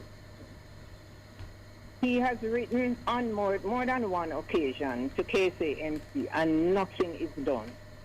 It is dangerous. You cannot see. You have to keep pushing your car outside. And it is, I don't want to be the one to be the first casualty. As a matter of fact, I wouldn't like to know of any casualty. Can't these people be more responsible? Because my opinion is that they are taking on more vehicles than they can fix. Ms. Blossom, let me say this again. I can offer no excuse for this. I just want to say to you that the government is aware of this situation, and they propose one road authority that is coming on stream will have enough teeth in it to deal with this long-standing issue that is being affecting the country, not just here in the corporate area. And earlier on I did speak about the number of garages and used car dealers that have taken over our sidewalks and our roads have, reduced it to single lane traffic. So I know I'm going to tell you that help is on its way and it is coming, in regards to Mr. Mackenzie, I hope the stream not dry up before them laws come into being. No, well, let us put it this way. Let us put it this way. A lot of the things that needs to be done are not being done. And again, I want to make no apologies for it. We have a responsibility. The local authorities, should be the ones who are enforcing, and, it all falls back to us here, to me as the minister. But I can tell you that the One Road Authority is going to be putting this kind of destruction to our main roads. We're going to be dealing with that under this new concept that is coming for the One Road Authority. All right, ma'am. I hope I live long enough. You will, ma'am. You will. No, you will, Miss Blossom. You will, Miss Blossom. Okay, take care now. Minister, what's happening with Coronation Market? Coronation Market. I see somebody here saying that it is badly in need of repair. No, that is not true, Cliff. Yes? That is not and true. And radically need renovation. No, Cliff, that is not Chris true. Mullins. No, that is not true. Yes? If he's speaking about what is taking place on the outer side in the open area, but the structure itself at Coronation Market. Well, a couple of years ago, Digicel did a total renovation of the Coronation Market. He's talking about the illegal stalls that some of them is putting down. That has nothing to do with the structure of the Coronation Market itself. Okay? Has nothing to do with the structure of the Coronation Market. All right, Minister, we're well beyond the time. Thank you very much for being here. Yes? It was a pleasure being here. The seat was more than hot today. The Minister of Local Government and Community Development, Desmond McKenzie, and the Member of Parliament for West Kingston.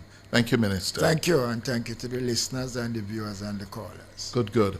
After the break, more of your calls. My hands were steady, my eyes were clear and bright. Remember, update your status in a real life. Do a HIV test today. Just 15 minutes say status clear. Really long life our story. The time by the Ministry of Health and Wellness is 19 minutes to noon. Whether you're buying your very first home, purchasing a more spacious home, or securing an investment property, a JMB Bank mortgage gives you the confidence to take the next step. Enjoy low interest rates, competitive processing fees, a 1-month payment holiday available upon request, and exclusive merchant partner discounts to help you get move-in ready. Your dream deserves the right support. JMB Bank Mortgage, you can do this. We can help. Speak with a mortgage specialist today at 876-998-JMMB or visit jmb.com. Conditions apply. Morning after morning, you've made Nationwide 90 FM part of your routine. So let's take this connection one step closer.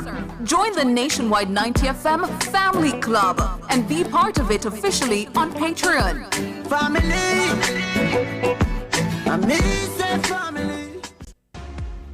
The Jamaica Customs Agency is ready and set to go to Montego Bay, St. James.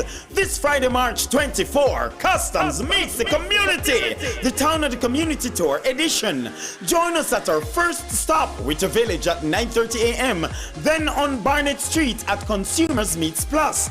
Catch us at Fairview Town Center beside Progressive Foods. And afterwards, the grand finale is at 3 p.m. in Sam Shop Square. Come, get lots of information and enjoy the entertainment and leave with prizes and giveaways. That's Customs meets the community this Friday, March 20 in St. James as Montego Bay comes back alive. Looking for a partner on your financial journey? Look no further. JPS and Partners Cooperative Credit Union Limited offers attractive loan specials and easy savings plans. Plus, becoming a member is simple. If you're over the age of 16 and want to join a credit union that truly cares about your financial wellness, you may be eligible for membership. Conditions apply. Call or visit us at www.jpscu.com to find out more and start building your future today. JPS and Partners Cooperative Credit Union Limited, your financial partner for life. I didn't hear you leave. I wonder how am I still here? This show is your escape, your vibe, your reset. But I will go down with this shit. If Urban Paradise ever brings you peace, joy, or a little relief, And surrender. come closer. What you won't do. Join the Nationwide 90 FM Family Club today on Patreon. You tried everything, but you don't give up. Multi-link, access every time, everywhere I go. Multi-link, 24/7 access for me. It's just a win-win when we use multi-link. This card is Jamaican built, yeah. Fast and secure, you can use anywhere. Spend while supporting the economy. Look for the Multilink logo on your card and benefit from Jamaica's largest debit payment network. Multi-link, 24/7 access for me. What would I do without my multi-link? Gee, you know say Mikey no come. Hold on. No, sir. That sound like consumption. What that? Tuberculosis, aka TB. Now all time something that. After nobody not get that again. I saw you think TB still the boat. If you have a cough for more than 2 weeks with fever, night sweats, and weight loss, go to your doctor or health center and get tested now. Let's be vigilant and stop the spread of TB infections. A message from the Ministry of Health and Wellness. Furnitureland at 112 Constant Spring Road is Jamaica's premier furniture retailer when searching for stylish and elegant pieces for your home. The time by Furnitureland is 11:44. Our phone numbers are 630-9371, 630-9372, 630-9373, and 630-9374. hands were steady, my eyes were clear and bright. My walk had purpose, my steps were quick and light. And I held firm to what I felt was right, like a rock. Like a rock. I was strong as I could be, like a rock. Nothing ever got to me, like a rock. I was something to see, like a rock.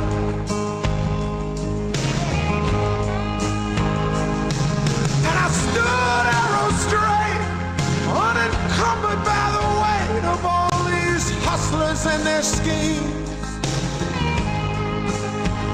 I stood proud, I stood tall, high above it all. 14 minutes going up to noon. Bev, good morning. Mr. Hughes, how are you? I'm good.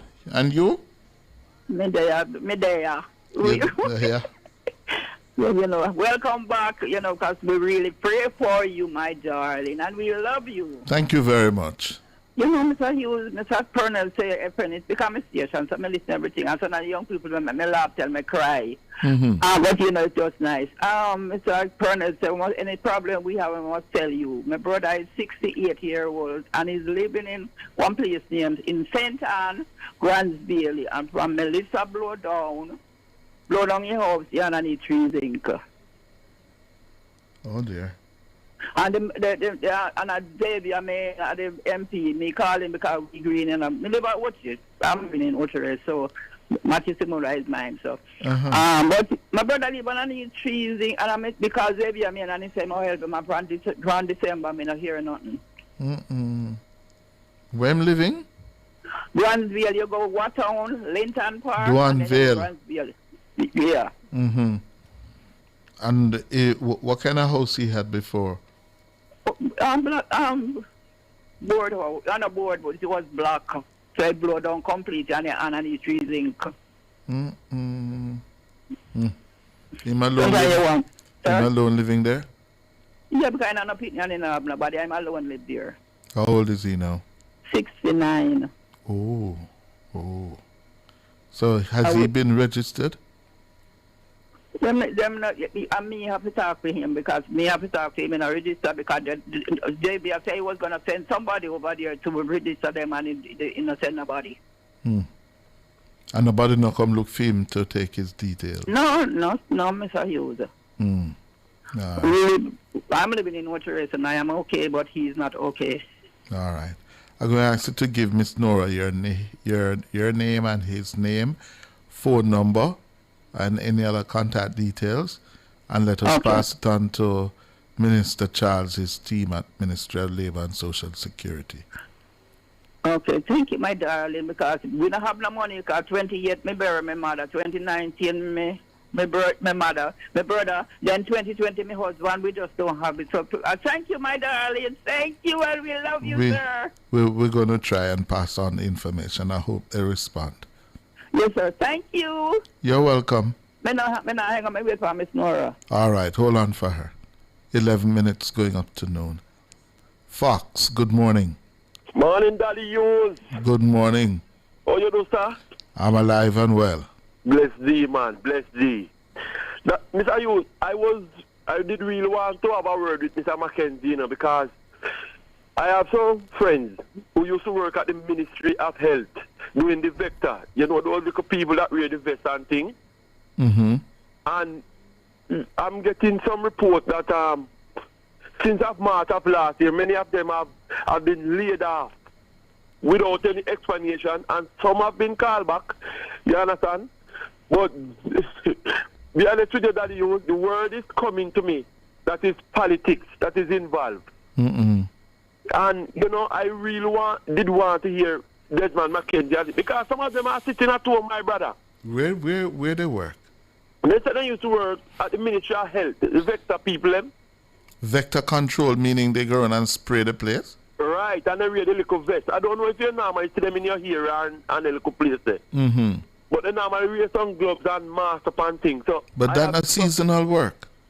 It's a permanent work?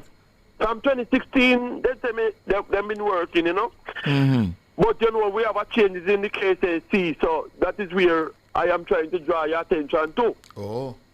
Yeah, because we have a change of mayor and everything. Mm. So, then my Mackenzie needs to deal with that and make we hear what go on. Because I think, be honest with them, that when this Prime Minister come in, Andrew, many of us were cussing him, you know, my brother, because him didn't lay off nobody. And we have here said to him, how the PMP they have, you do it. Once you see that your party lose, you have to move. Mm-hmm. You get me, my virgin? Yeah, I've heard it. I've heard the stories, yes. Yes, I'm really the one. And they move in their people. So, you never move in for the people? No. Mm-hmm. No, and that I hurt me now, my virgin. Mm. And then, me no know what go on a KSAC that use. I hear you asking about the election and the KSAC, you know, the municipality are fully turned over to PNP that use, right? Yeah, the PNP are in control. So, yeah, because, and I fully fault again. Because, based on what I hear, when me the farmer, me are there, his seat is still vacant, you know. Delroy Williams? Yes. Yes. His seat is still vacant, and then, you know, you have some, I think, one or two more out there that is vacant. There are about three vacancies at the parish council level now. Yes. You know where that they use? At Seawright Gardens is one where Delroy Williams was. I'm not sure of the other two where they are, you know. I know one in Westmoreland where the councillor died here. Yes, one in Westmoreland, yes. Yes. And I don't know if one more in Kingston here. And I think there's one in St. Thomas. I think the third one is in St. Thomas. Oh, St. Thomas. Yes, my brother, but we need to move away from those type of politics, my brother. Yes, yes. And me talk it all the while, the Labour Party need to look out for them people that they use. They need to look out for them people. We can't continue to play the nice guy all the while and then we get left. Mm-hmm. Remember, I'm a reason, you know, my brethren. And me tell them all the while, you know, look out for the people, them. Yeah. And many of these people, Mr. Hughes, work hard for bringing them MP and work hard for bringing them councillor. And at the end of the day, because we fall in a line and we get the end of the stick. But you know, that is something we should never have had in the first place, you know. Nobody should get a job because them is a Labour right or them is a PNP or lose them work because them is a Labour right or PNP. We should never have had that. You're not follow Isaiah 118 say come let us reason. Because you should well know that the PNP have run this country for 18 years. We know that, and that's the point I'm making. Yeah, we should never have had it. But that is the reality. Yeah, when the PNP in power, then pack it for them people. Exactly. As somebody say it, you know, my brother. Oh yes, she said it very clearly. You know? Yes. So they not pack full of people in the positions too. They don't hit me. I tell you, that's why I'm upset this morning. That's why I'm upset because some of my people in the home sit down now work. You understand? And we should have really look out for them. So me want this man to come address this situation here, my brother. Those who play by the rule get shafted that use. And that's true. Yeah. Unfortunately. Yes, but what you expect to hear from Mr. Golden later, my brethren? Well, I anticipate that he will try to play the politics, critique the government's revenue tax proposals. I suspect he's going to speak to the post-Melissa recovery effort. Yes. I think he's going to try and make a point about no Naira yet, the organization to lead the recovery. That has not happened yet. And I'm sure he's going to come with the issues to do with some people not getting any benefit or any relief yet. Yeah. I don't know. I don't think he'll be stupid enough to repeat his assertion a few years ago to dip into whatever we have, Mm-hmm. yeah, to free up money to go give people. I don't think he's going to be stupid enough to repeat that. Well, I'm going now, my brother, but I don't expect nothing new from him, you know. Mm-hmm. And I already hear this PMP account hacks question about what the government do with all those money that they collect for Melissa recovery. But they need to come and tell us. You need to stand up in our parliament later and say, you know, the PMP have collect so much. I am hearing where Daddy Hughes, and them can come clarify or deny that them paying back some loan that them borrow in last general election. You take care, my brother. All right, Fox. You take care too. All right. Who's next? We have a minute. That's it? Okay, that's it for the morning session. It's almost time now for The World at Noon with Tonna Thomas. All right? Good. My hands were steady, my eyes were clear and bright. My walk had purpose, my steps were quick and light. And I held firm to what I felt was right, like a rock. Like a rock. I was strong as I could be, like a rock. Nothing ever got to me. Montego Bay, get ready! This Wednesday, March 18, the JUTC Rural Bus Campaign promotion rolls into Sam Sharp Square. From 1 p.m. to 3 p.m., join us live on air with the E-Zone crew, Honeybee and Kareem, as we bring the excitement straight to you. Discover how JUTC is making travel safer, more reliable, and affordable for rural commuters. Learn about new routes, schedules, and the benefits of choosing JUTC. Come out, be part of the broadcast, share your voice, and enjoy giveaways and surprises. This is your chance to connect directly with JUTC and see how we're bringing dependable transport closer to the people. That's this Wednesday, March 18, Sam Sharp Square, Montego Bay. Don't miss it. JUTC Rural Bus Campaign. Safe, reliable, rural strong.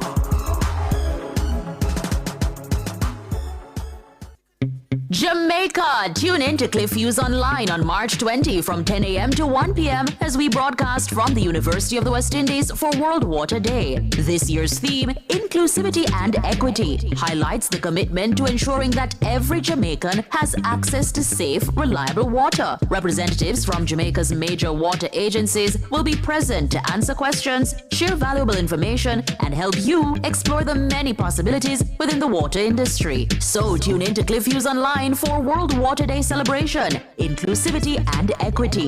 Catch the live stream on our YouTube channel at Nationwide 90 FM Live 2, or keep your station locked to Nationwide 90 FM, the new revolution in media. This broadcast is brought to you by the Ministry of Water, Environment and Climate Change. It's Monday, get over your blues. Or Tuesday, Wednesday, Thursday, Friday. The E-Zone is here for you. With this thing on Honeybee and Kareem Boyatings from 3 to 5 p.m. on Nationwide 90 FM. We've got your entertainment news. Then we want to hear your views. What you say? Jump in the mix. Or the hot seat. Don't miss our brain busters. Or the crazy giveaways. Let's talk fashion. Send us your outfit of the day. Ooh, cutesy. Very demure. Are you looking for love? Come on one of our blind dates. Send your request to ezoneblindates@gmail.com. That's ezoneblindates@gmail.com. And stay tuned for your confessions. These are my confessions. Share them with us at ezoneconfessions@yahoo.com. I mean, is this planet Earth? Is it? I don't know. Let me check. Either way, it's got a buzz. And a bugger thing. Ow! Ow! Nationwide 90 FM, continuing the tradition of fair, fearless, and factual reporting. Public officials, did you resign or retire from a position eligible to file statutory declarations in 2025? If so, submit your declaration to the Integrity Commission on or before March 31, 2026. The time by the Integrity Commission is 12 o'clock. The News at Noon teasers are brought to you by AnyBet, your best bet, and Ramen House JA. Cook it your way. It's credible and factual. The World at Noon on Nationwide 90 FM. Coming up in the World at Noon today, Tuesday, March 17, 2026, praise has been flowing in for 5 medical doctors at Mapen Hospital who saved the life of a man stabbed in the heart. The team also received commendation from Health Minister Dr. Chris Tufton. We're proud of the team. I am proud of the team, proud of the institution, proud of public health on this very important life-saving achievement. Manchester police say recent murders are linked to lottery scamming. Eclipse Half Moon Hotel in Montego Bay, St. James, set to reopen on April 2. In regional news, Barbados announces a wealth fund for newborns. In international news, U.S. counterterrorism official resigns over war in Iran. And in sports, the Windies and Australia women set to clash in White Ball Series.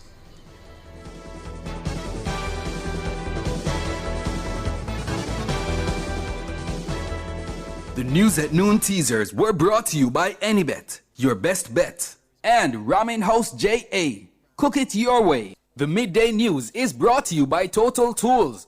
Every tool, every trade. If it's news, it's got to be Nationwide 90 FM.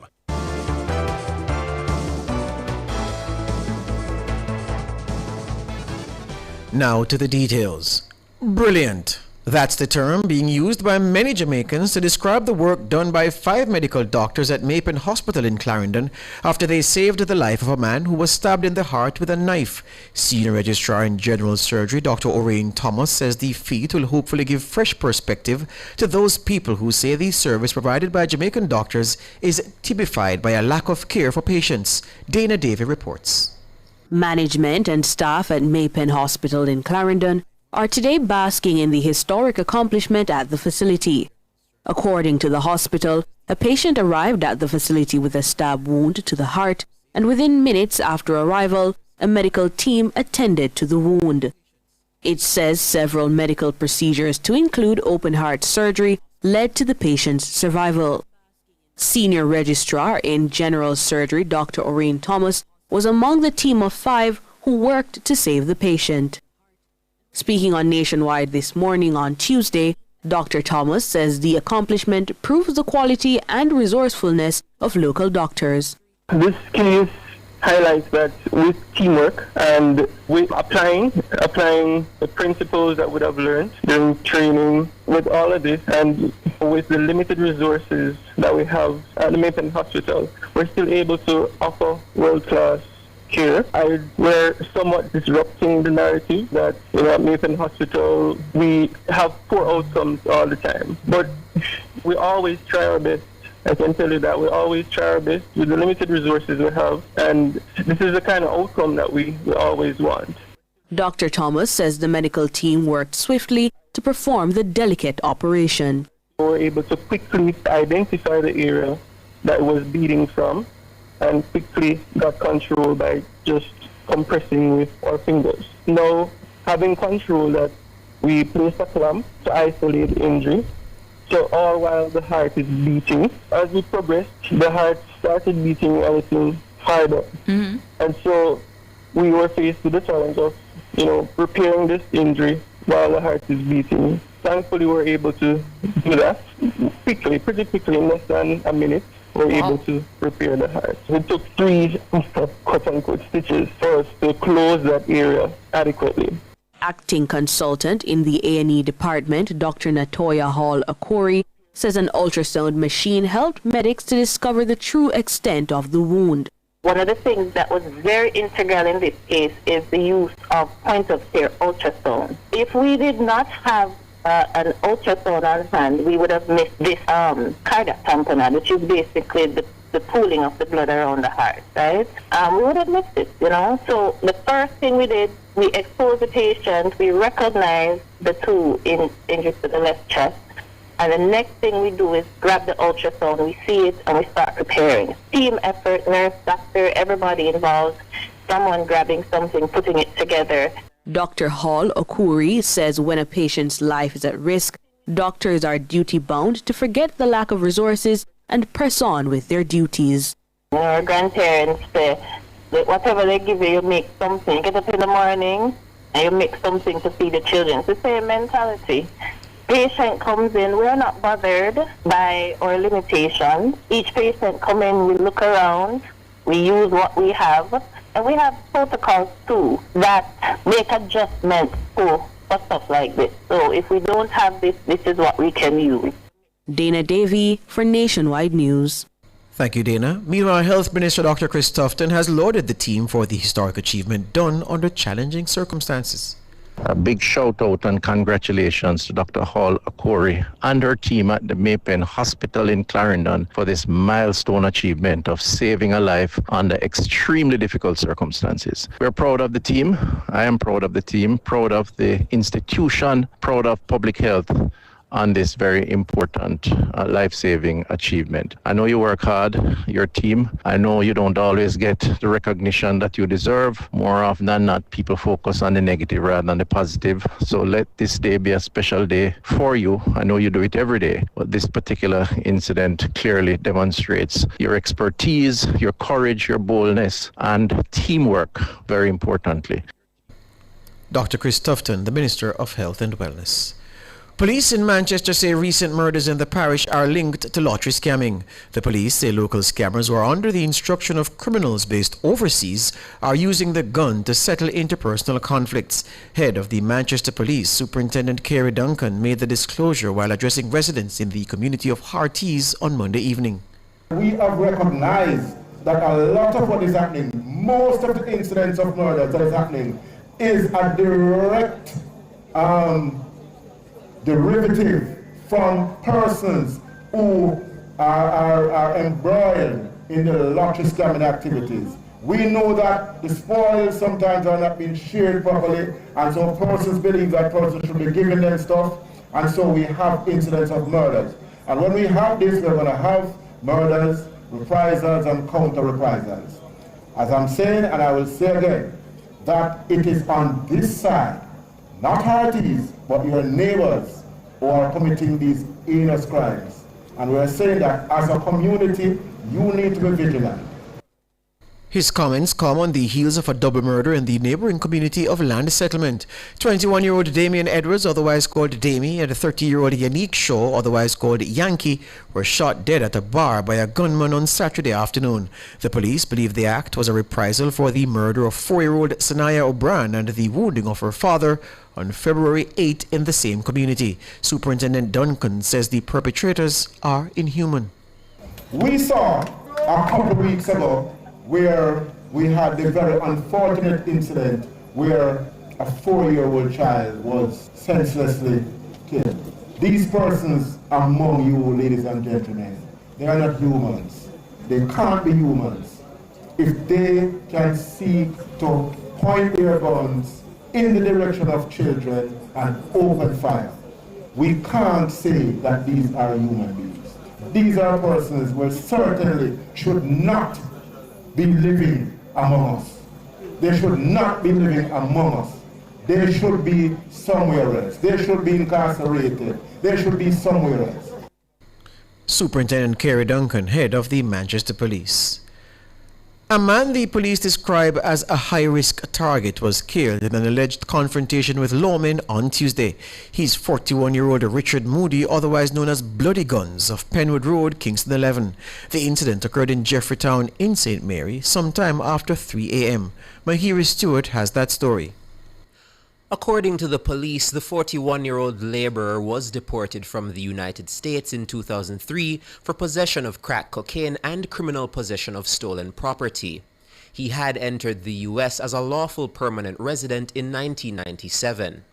Upon returning to Jamaica, Moody was arrested and charged with murder in 2015. In that same year, he was arrested and charged for breach of the Bail Act. Moody was issued a bench warrant in 2017. The police says he was the leader of the Tripe Lane gang and was connected to murders and shootings in the Moscow, Tripe Lane, and White Lane communities. In 2024, Moody was released from incarceration, leading to a surge in gang violence in the area. It's understood this was due to a feud between Moody and his cousin. The police say the feud led to several incidents. These include the murder of 31-year-old Rashif Thomas and a shooting incident injuring a shop operator in 2025. The feud also led to the murder of Anthony Marsh in 2024. On Tuesday, acting upon information, the police conducted an intelligence-led targeted operation in Jeffreytown, St. Mary in search of Moody. Reports by the police are that the team came under gunfire from Moody and returned fire. Moody was found suffering from gunshot wounds and was taken to Port Maria Hospital. 1.38 revolver with 2 live rounds and 3 spent casing were seized. Mahiri Stewart for Nationwide News. Thank you, Mahiri. Police in St. Catherine are trying to locate the driver of a vehicle that plunged into the Rio Cobre after an incident on the Bogwo Gorge on Monday night. Commanding Officer of the Public Safety Traffic Enforcement Branch, Peace Senior Superintendent Lloyd Darby. SSP Darby told our news center that 2 other passengers in the vehicle managed to escape the wreckage. Well, up to about 2 hours ago, I know that the driver of the bus was not yet found, but the accident happened at 11 last night.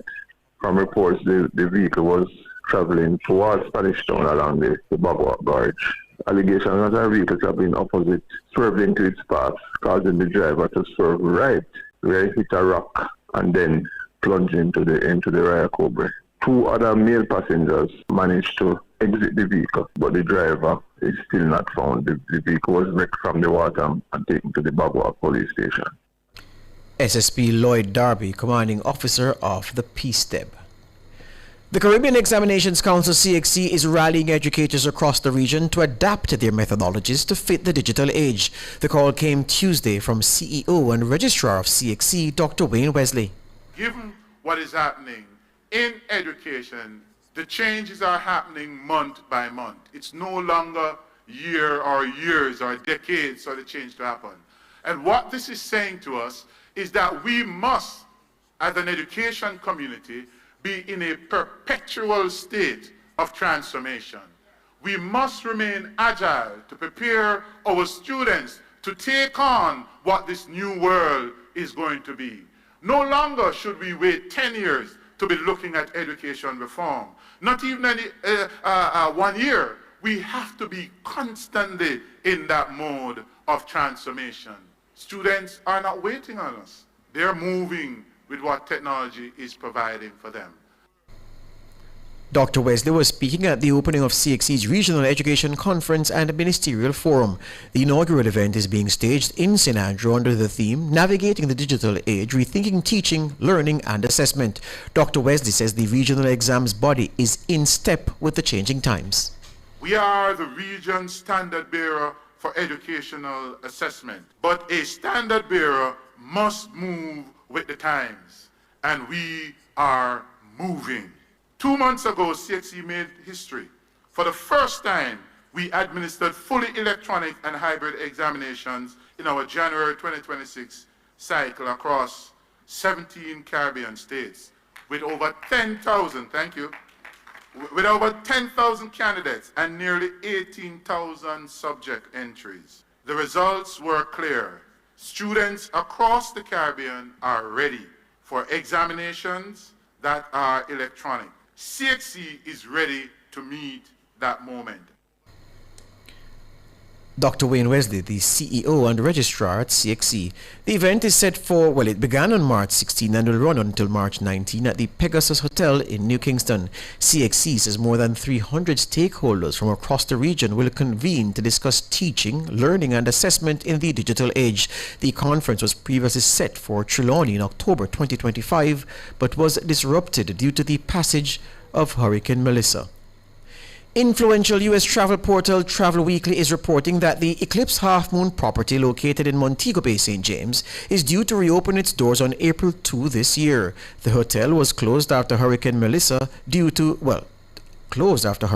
to facilitate repair works. Travel Weekly says the property, which boasts 57 beachfront accommodations, is wooing guests with the offer of a complimentary 4th night for every 3 nights booked. It says the resort's reopening features the reimagined Villas at Half Moon, a collection originally unveiled just before the hurricane. The Villas at Half Moon offers 6 and 7 bedroom layouts equipped with a personal cook, a butler, and housekeeper. Tourism Minister Ed Bartlett announced at the recent meeting of Parliament's Standing Finance Committee that all hotels closed for repairs and renovation following the Category 5 hurricane are due to reopen by the end of 2026. The American Foundation for the University of the West Indies, AFUWI, is set to honor Prime Minister Dr. Andrew Holness with the Legacy Award at its 29th Annual Legacy Continues Awards Gala in New York City on Friday, April 17. In a statement on Monday, AFUWI says Dr. Holness is being recognized for his leadership and ongoing commitment to education, economic resilience, and regional collaboration. These, it says, are fundamental pillars of Jamaica's national development. The annual gala gathers leaders from business, academia, public service, and philanthropy to support scholarships for outstanding Caribbean students at the UWI. Proceeds from the event fund AFUWI scholarships, helping talented students from across the Caribbean transform their academic potential into university degrees. This year's gala will also honor a distinguished group of leaders whose accomplishments and the service to community and country serve as a strong example for the next generation. AFUWI says when talent is supported by opportunity, the impact can change communities, nations, and even generations. Regional news now. The government of Barbados has announced plans to provide newborn children with an investment worth $5,000 Barbados dollars each. It will apply to every child born in the Eastern Caribbean country on or after November 30, 2021. Under the program, dubbed Barbados Republic Child Wealth Fund, the funds will be held in trust and invested in a diversified portfolio that features real assets, bonds, and equities. Access will be granted later in life for major expenses such as education or housing. The Mia-Motley administration says the move is part of efforts to reduce inequality and build long-term financial security. Finance Minister Ryan Strawn describes it as a universal birthright that cannot be taken away by bad luck or lack of opportunity. The measure is outlined in the country's budget for the 2026-27 fiscal year. The program is set to cost between $10 and $12 million annually based on current birth rates. The government has allocated $52 million for the new fiscal year to cover the period since the eligibility date. Further afield, the Trump administration's top official on counterterrorism has resigned from his position, citing his opposition to the war in Iran. In a letter posted on Tuesday to his X account, National Counterterrorism Center Director Joe Kent said Iran posed no imminent threat to the U.S. and urged the president to reverse course. Kent claimed the Trump administration started the war due to pressure from Israel and its powerful American lobby. He becomes the most high-profile figure from within the administration to publicly criticize the war. Kent is a U.S. Special Forces and CIA veteran who said he previously supported Trump's foreign policy platform. That's the news.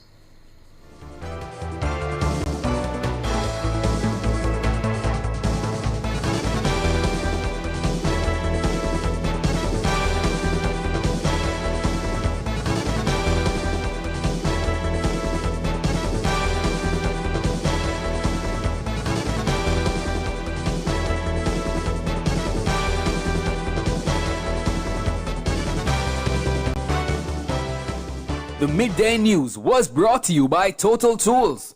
Every tool, every trade. This station raised me. It gave me a voice. And if Nationwide has ever meant something to you, come on in. Join the Nationwide 90 FM Family Club today on Patreon.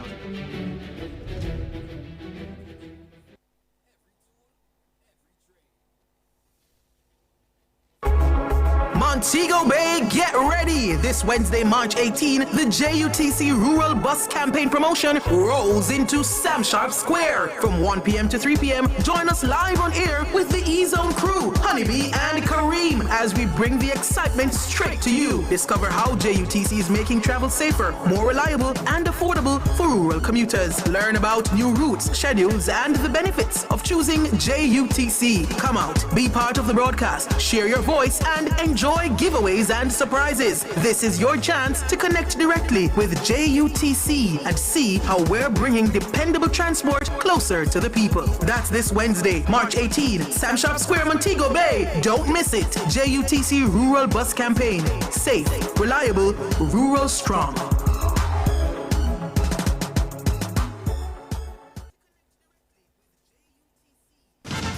From the Nationwide News Network, comprehensive, up-to-the-minute local and international sports news, this is the Nationwide Sports at Noon.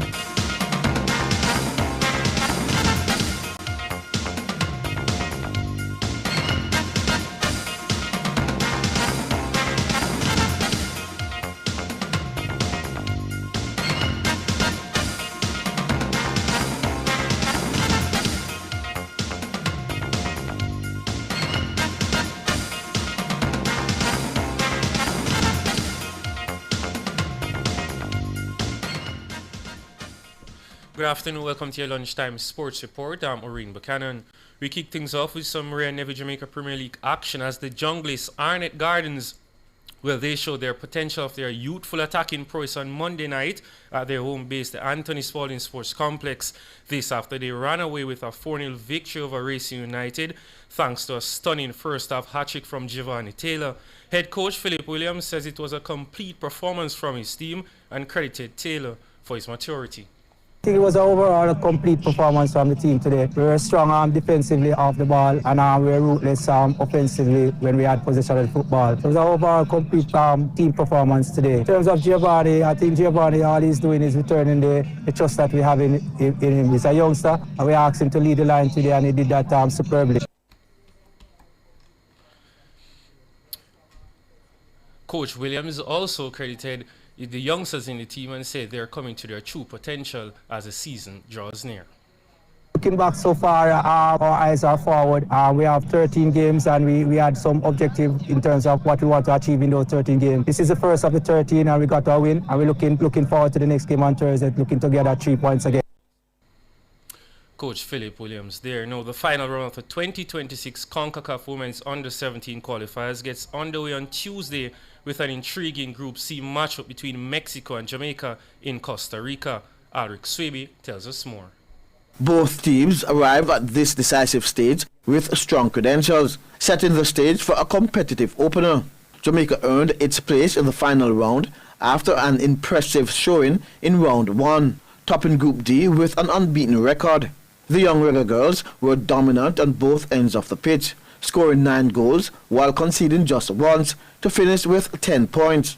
Meanwhile, Mexico enters the tournament as one of the region's top-ranked sides and will be playing its first match of the qualifying campaign.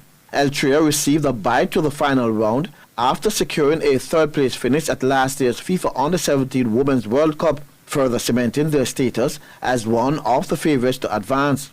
This marks Mexico's 4th consecutive appearance at this stage of the competition.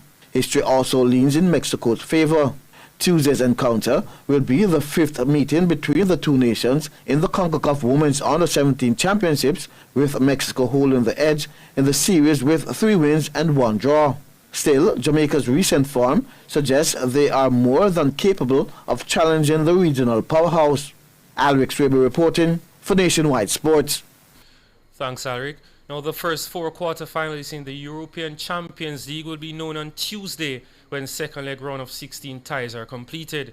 Defending champions Paris Saint-Germain will take a 5-2 lead to London against Chelsea at Stamford Bridge. Manchester City will be at home at the Etihad trying to overturn a 3-0 deficit against Real Madrid. Premier League leaders, the high-flying Gunners Arsenal, will welcome Bayer Leverkusen to the Emirates with a tie at 1 apiece. And Bodo Glimt will head to Portugal with a 3-0 lead against Sporting Lisbon. Now the West Indies women are gearing up for a high-stakes showdown against the top-ranked Australia in a 6-match white ball series set to bowl off later this week.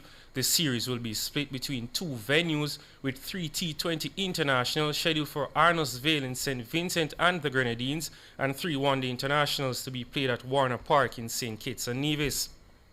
The opening T20 International is set for Thursday under lights, promising an exciting start as the regional side faces one of the most dominant teams in women's cricket. Head coach Shane Dietz says the series presents a valuable opportunity for his team to measure their progress against elite opposition ahead of the upcoming World Cup. Dietz noted that facing Australia will provide a clear benchmark for his squad, emphasizing the importance of competing against the best in the world. Yeah, great to be in St Vincent. Ground's beautiful, wickets all look great, so it's really good to be here and looking forward to a good contest. Obviously the #1 team in the world, so it's great to test yourself against the best to see where we're at individually and collectively, so really looking forward to the contest. He also highlighted that since arriving in St. Vincent, the team's main focus has been adapting to local conditions, including pitch behavior and climate. Yeah, getting used to the conditions. Pitch will be pretty different to what we had in Grenada, so we're going to adjust fast, and we didn't do that in Grenada quick enough.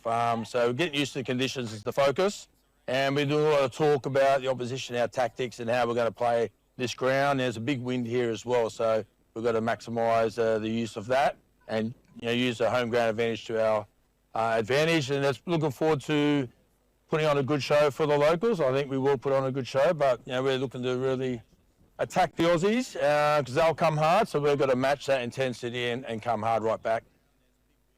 Shane Dietz. Now, New Zealand defeated South Africa by 68 runs in Hamilton on Tuesday to level their 5-match T20 international series at 1 apiece. Devon Conway starred for the Kiwis with 60 from 49 deliveries in steering them to 175 for 6 in their 20 overs. Josh Clarkson 26 not out and Nick Kelly 21 were the next best scorers against Vian Mulder 2 for 14.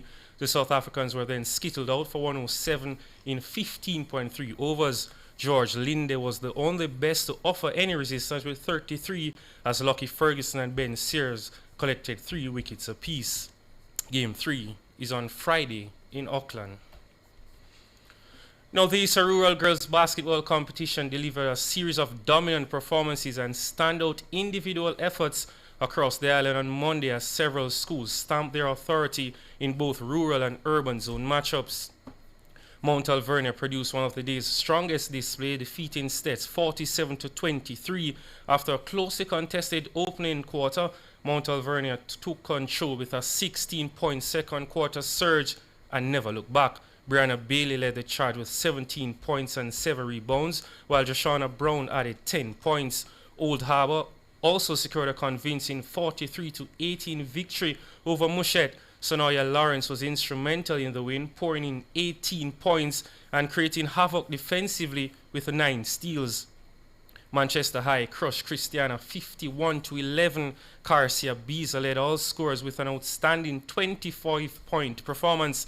Homewood Technical got the better of Glenmuir with a 28-9 win, thanks largely to Gian Thompson, who netted 20 points. In urban zone action, Merlegrove defeated Arden 36-15, with Christina Walker leading the way with 16 points and 8 steals. St Andrew High overcame Camperdown 35-20, led by Shawaka Smith with 13 points and Kimani Solomon with 10.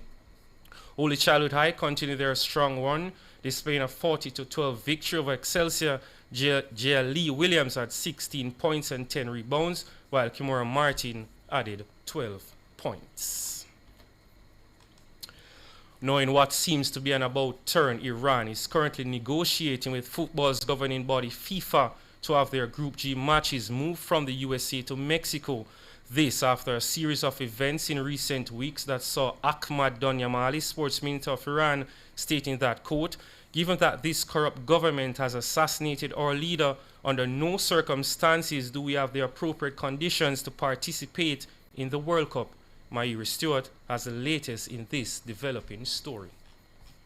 Football's governing body, FIFA, responded to Iran's request to move their matches outside of the USA by releasing the following statement earlier on Tuesday. Quote, FIFA is in regular contact with all participating countries, including Iran, to discuss planning for the World Cup. FIFA is looking forward to all participating teams competing as per the match schedule announced on December 6, 2025. End quote. Leading up to the men's showpiece event, President of the USA, Donald Trump, in the past has stated that, quote, "I really don't care. I think Iran is a badly affected country. They're running on fumes." End quote. Iran are scheduled to face New Zealand on June 16, Belgium on June 21, and Egypt on June 27. With 86 days before World Cup kickoff, it's still a wait-and-see process whether Iran will feature at the FIFA Men's World Cup.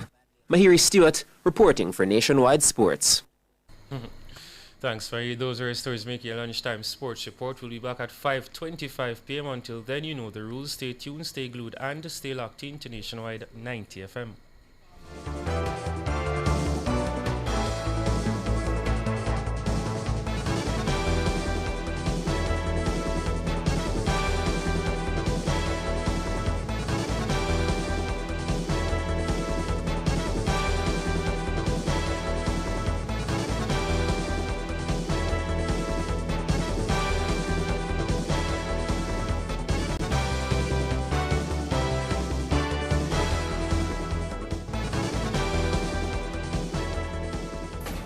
What's everyone talking about? It's Front Page in This Morning. Get the issue of the day this and every weekday morning at 7:20 a.m. on Front Page. This Morning. Morning radio the right way. Front Page is brought to you by ABC Electrical for a better choice in the electrical business.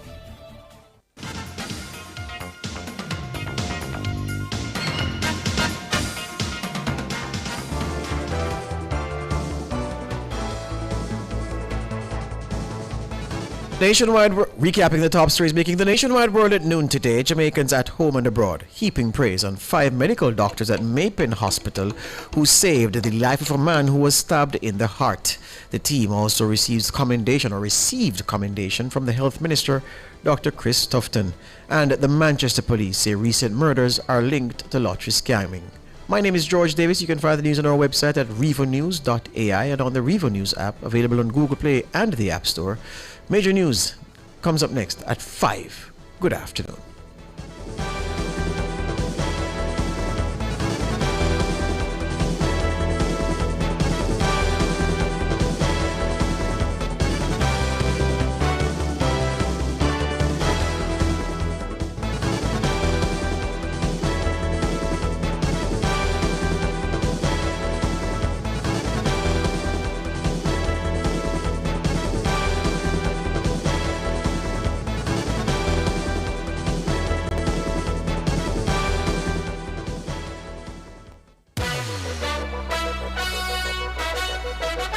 Over a month ago, we invited you to be a part of something special, something different. And you know what?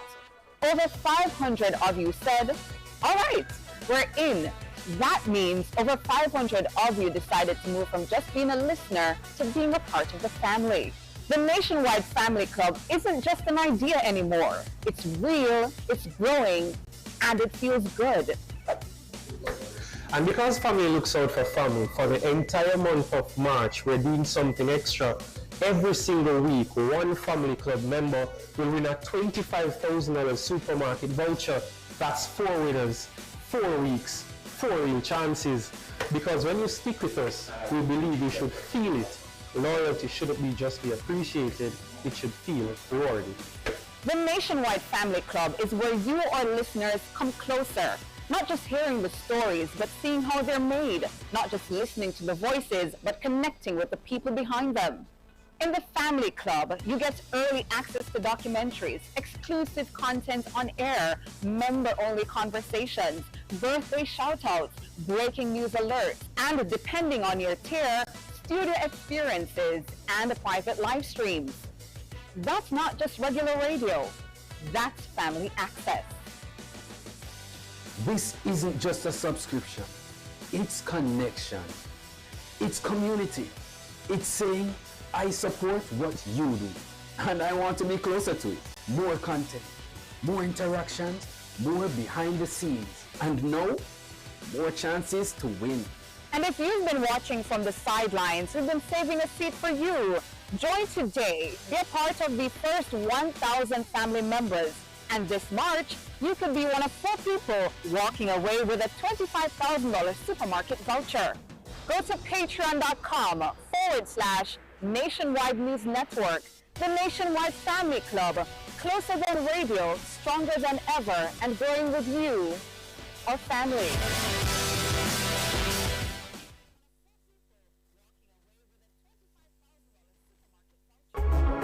Montego Bay, get ready! This Wednesday, March 18, the JUTC Rural Bus Campaign promotion rolls into Sam Sharp Square. From 1 p.m. to 3 p.m., join us live on air with the E-Zone crew, Honeybee and Kareem, as we bring the excitement straight to you. Discover how JUTC is making travel safer, more reliable, and affordable for rural commuters. Learn about new routes, schedules, and the benefits of choosing JUTC. Come out, be part of the broadcast, share your voice, and enjoy giveaways and surprises. This is your chance to connect directly with JUTC and see how we're bringing dependable transport closer to the people. That's this Wednesday, March 18, Sam Sharp Square, Montego Bay. Don't miss it. JUTC Rural Bus Campaign. Safe, reliable, rural strong.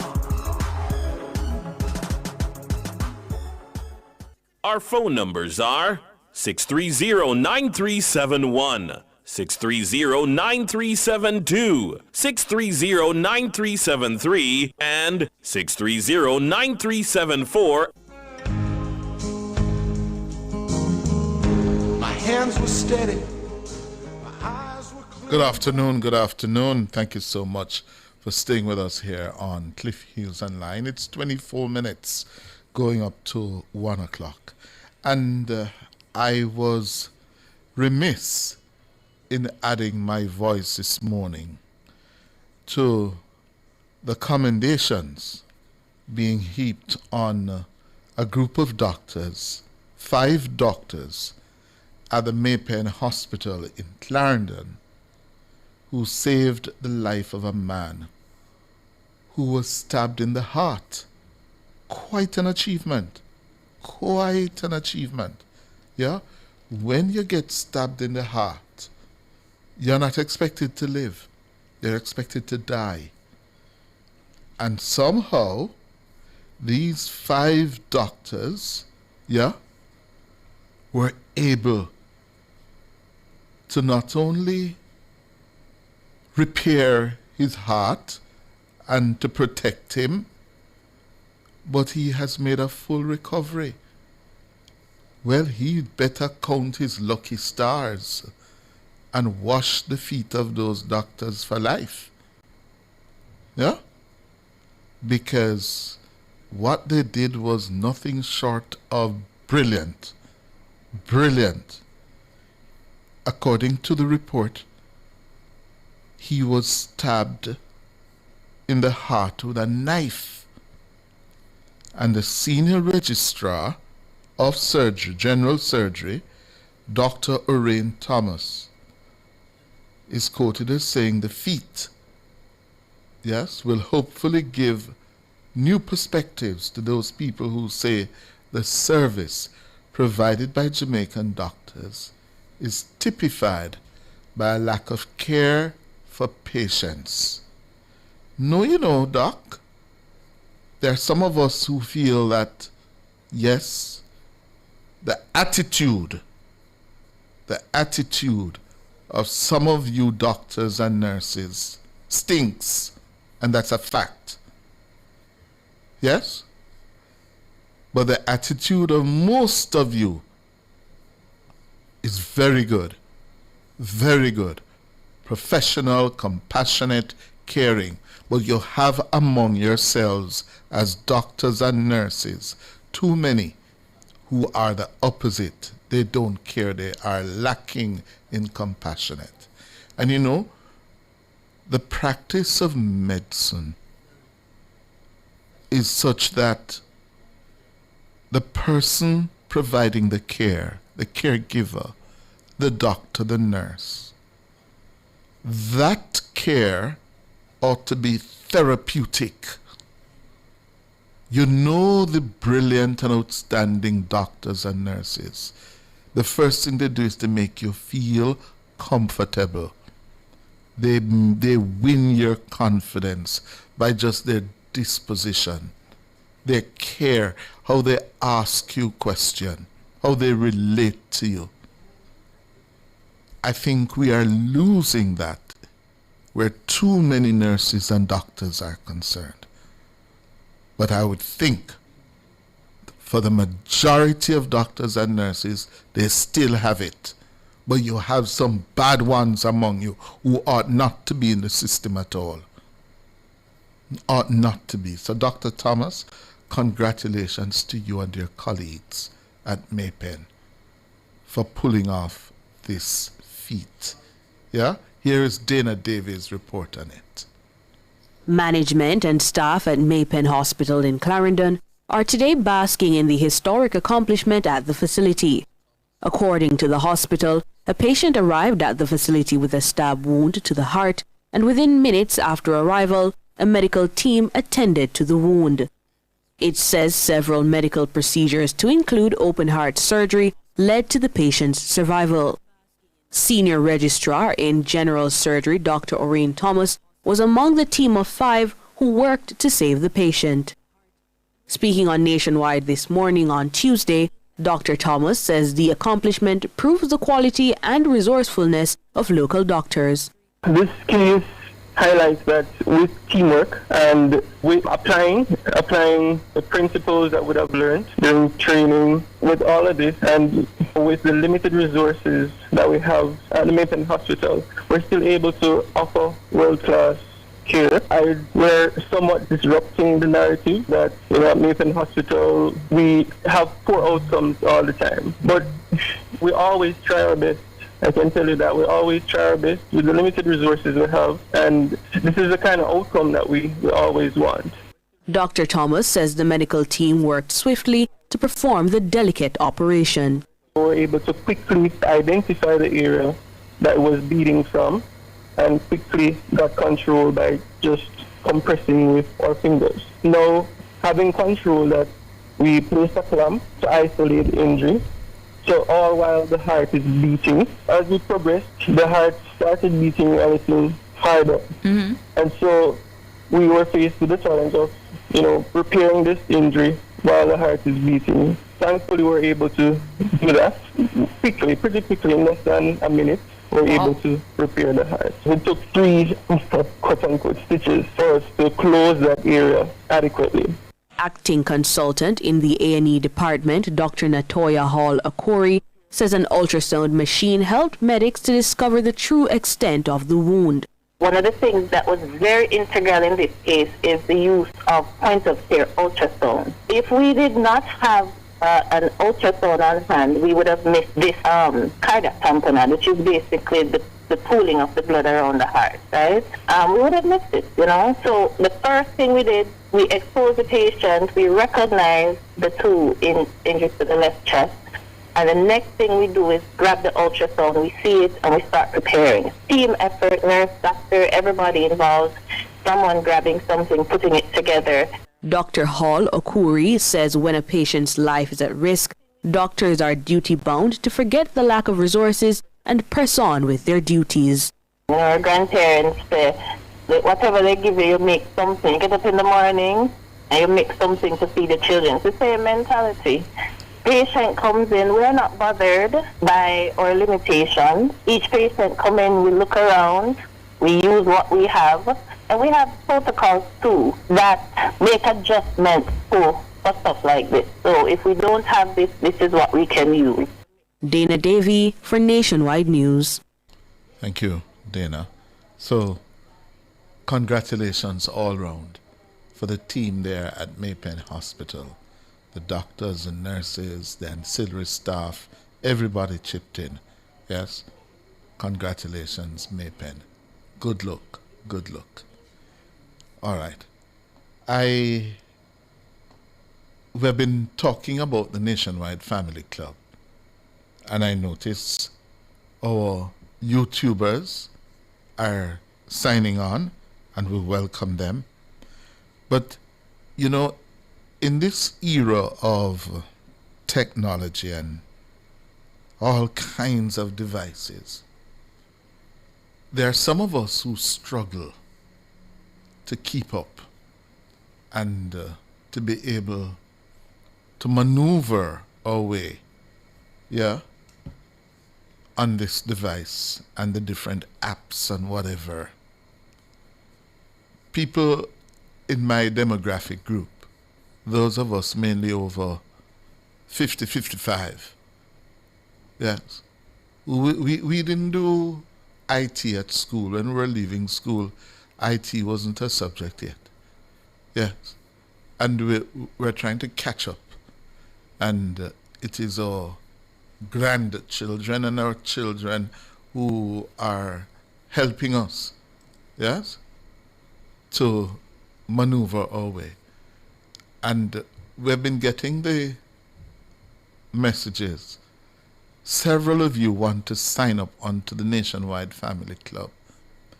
And it is all online, no paper involved. It's paperless. And you have been telling us that, listen now, how do I sign up? And one of the first things we realize that people think it is Patron and not Patreon. It's Patreon. So don't make that mistake. Yes, it's Patreon, not Patron. Patreon. And we have heard you, yes, and I won't call the names, yes, some of my friends who say, Cliff, I just can't maneuver it, yes. So this is what we have done, yes, to really facilitate those who are having a difficulty in joining the Nationwide Family Club. Here's it. Many of you have been asking one simple question. How do I sign up for the Nationwide Family Club? Let me walk you through it step by step. Step 1. Take out your phone, tablet, or computer. Open the internet. In the address bar, type patreon.com/Nationwide News Network. Step 2. When the page opens, look for the button that says Join or Become a Member. Step 3. Next, you will see the membership option. Choose the membership you want. Step 4. Patreon will ask you to create an account. You can sign up using your email address or by signing in with Google or Apple. Step 5. Then choose how you would like to pay. You can pay using a credit card or PayPal. Enter your payment details and confirm your membership. And that's it. You're now signed up for the Nationwide Family Club. So just go to patreon.com/Nationwide News Network and follow the steps. There you go. Yes? There you go. Very easy. 1, 2, 3, 4, 5 steps. Yeah? And you got it. Patreon.com. All right? So we're going to run it a couple more times for you until you get it. Here we go.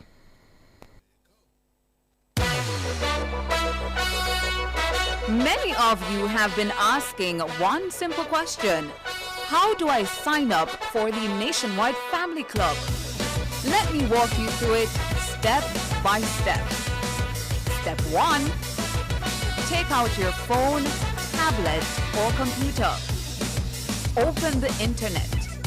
In the address bar, type patreon.com/Nationwide News Network. Step 2. When the page opens, look for the button that says Join or Become a Member. Step 3. Next, you will see the membership option. Choose the membership you want.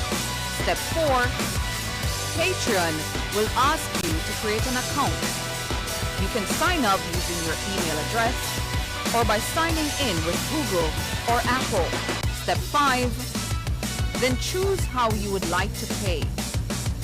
You can pay using a credit card or PayPal.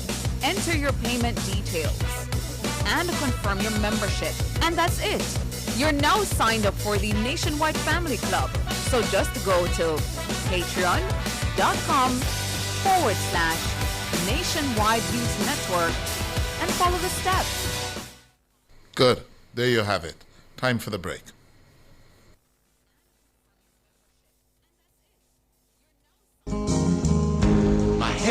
steady, my eyes were clear and bright. My walk had purpose, my steps were quick and light. And I held firm to what I felt was right, like a rock.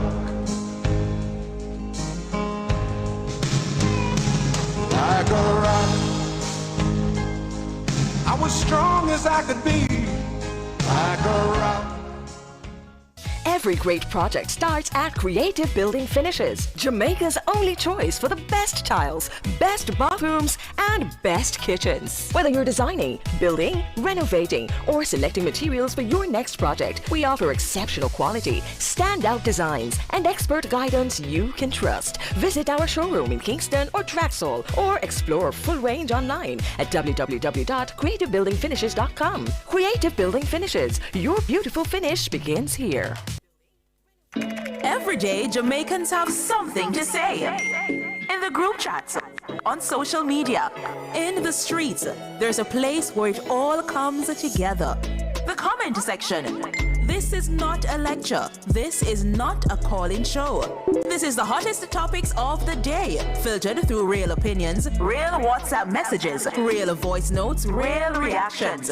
You agree, disagree, sound off, text it, voice note it, debate it. Comments section, Monday to Friday from 7 to 7:30 p.m. only on Nationwide 90 FM, the new revolution in media. Our phone numbers are 630-9371, 630-9372, 630-9373, and 630-9374. My hands were steady, my eyes were clear and bright. My walk had purpose, my steps were quick and light. And I held firm to what I felt was right, like a rock. Like a rock. I was strong as I could be, like a rock. Nothing ever got to me. All right, just before we go, the police in Manchester are telling us that recent murders in the parish are linked to lottery scamming. Manchester is seeing an increase in murders over last year, and according to the police in the parish, local scammers who are under the instruction of criminals based overseas are using the gun to settle interpersonal conflicts. The head of the Manchester Police is Superintendent Kerry Duncan. He made the disclosure while addressing residents in the community of Hearties on Monday evening. We have recognized that a lot of what is happening, most of the incidents of murder that is happening, is a direct derivative from persons who are embroiled in the lottery scamming activities. We know that the spoils sometimes are not being shared properly, and so persons believe that persons should be giving them stuff, and so we have incidents of murders. And when we have this, we're going to have murders, reprisals, and counter-reprisals. As I'm saying, and I will say again, that it is on this side, not Hearties, but your neighbors who are committing these heinous crimes. And we're saying that as a community, you need to be vigilant. That's Superintendent Kerry Duncan, head of the Manchester Police Division. So, for the people of Manchester, if you know what is happening, share with the police. 21-year-old Damien Edwards, otherwise called Damie, and 30-year-old Yannick Shaw, otherwise called Yankee, they were both shot dead at a bar by gunmen on Saturday afternoon, and the police believe that was sparked by a reprisal for the killing of 4-year-old Sania O'Brien and the wounding of her father on February 8 in the same community. Ah, boy. That's how we're going to leave it for today, Tuesday, March 16. We want to say thanks to our producer, Noragay Banton, our technical operator, Kevin Williams, of course, our YouTubers, or Nationwide Family Club members, yeah, and of course our WhatsAppers and our tweets, yes. Anyway, that's how we're gonna leave it, yeah. Go on and join up to patreon.com, the Nationwide Family Club. See you tomorrow morning. It's a midweek morning. Tomorrow morning at 10. We're going to make way now for Oasis with Loy Gale. You've just heard Cliff Hughes Online on Nationwide 90 FM. Join Cliff Monday to Thursdays between 10 a.m. and 1 p.m. for Cliff Hughes Online. Like a rock.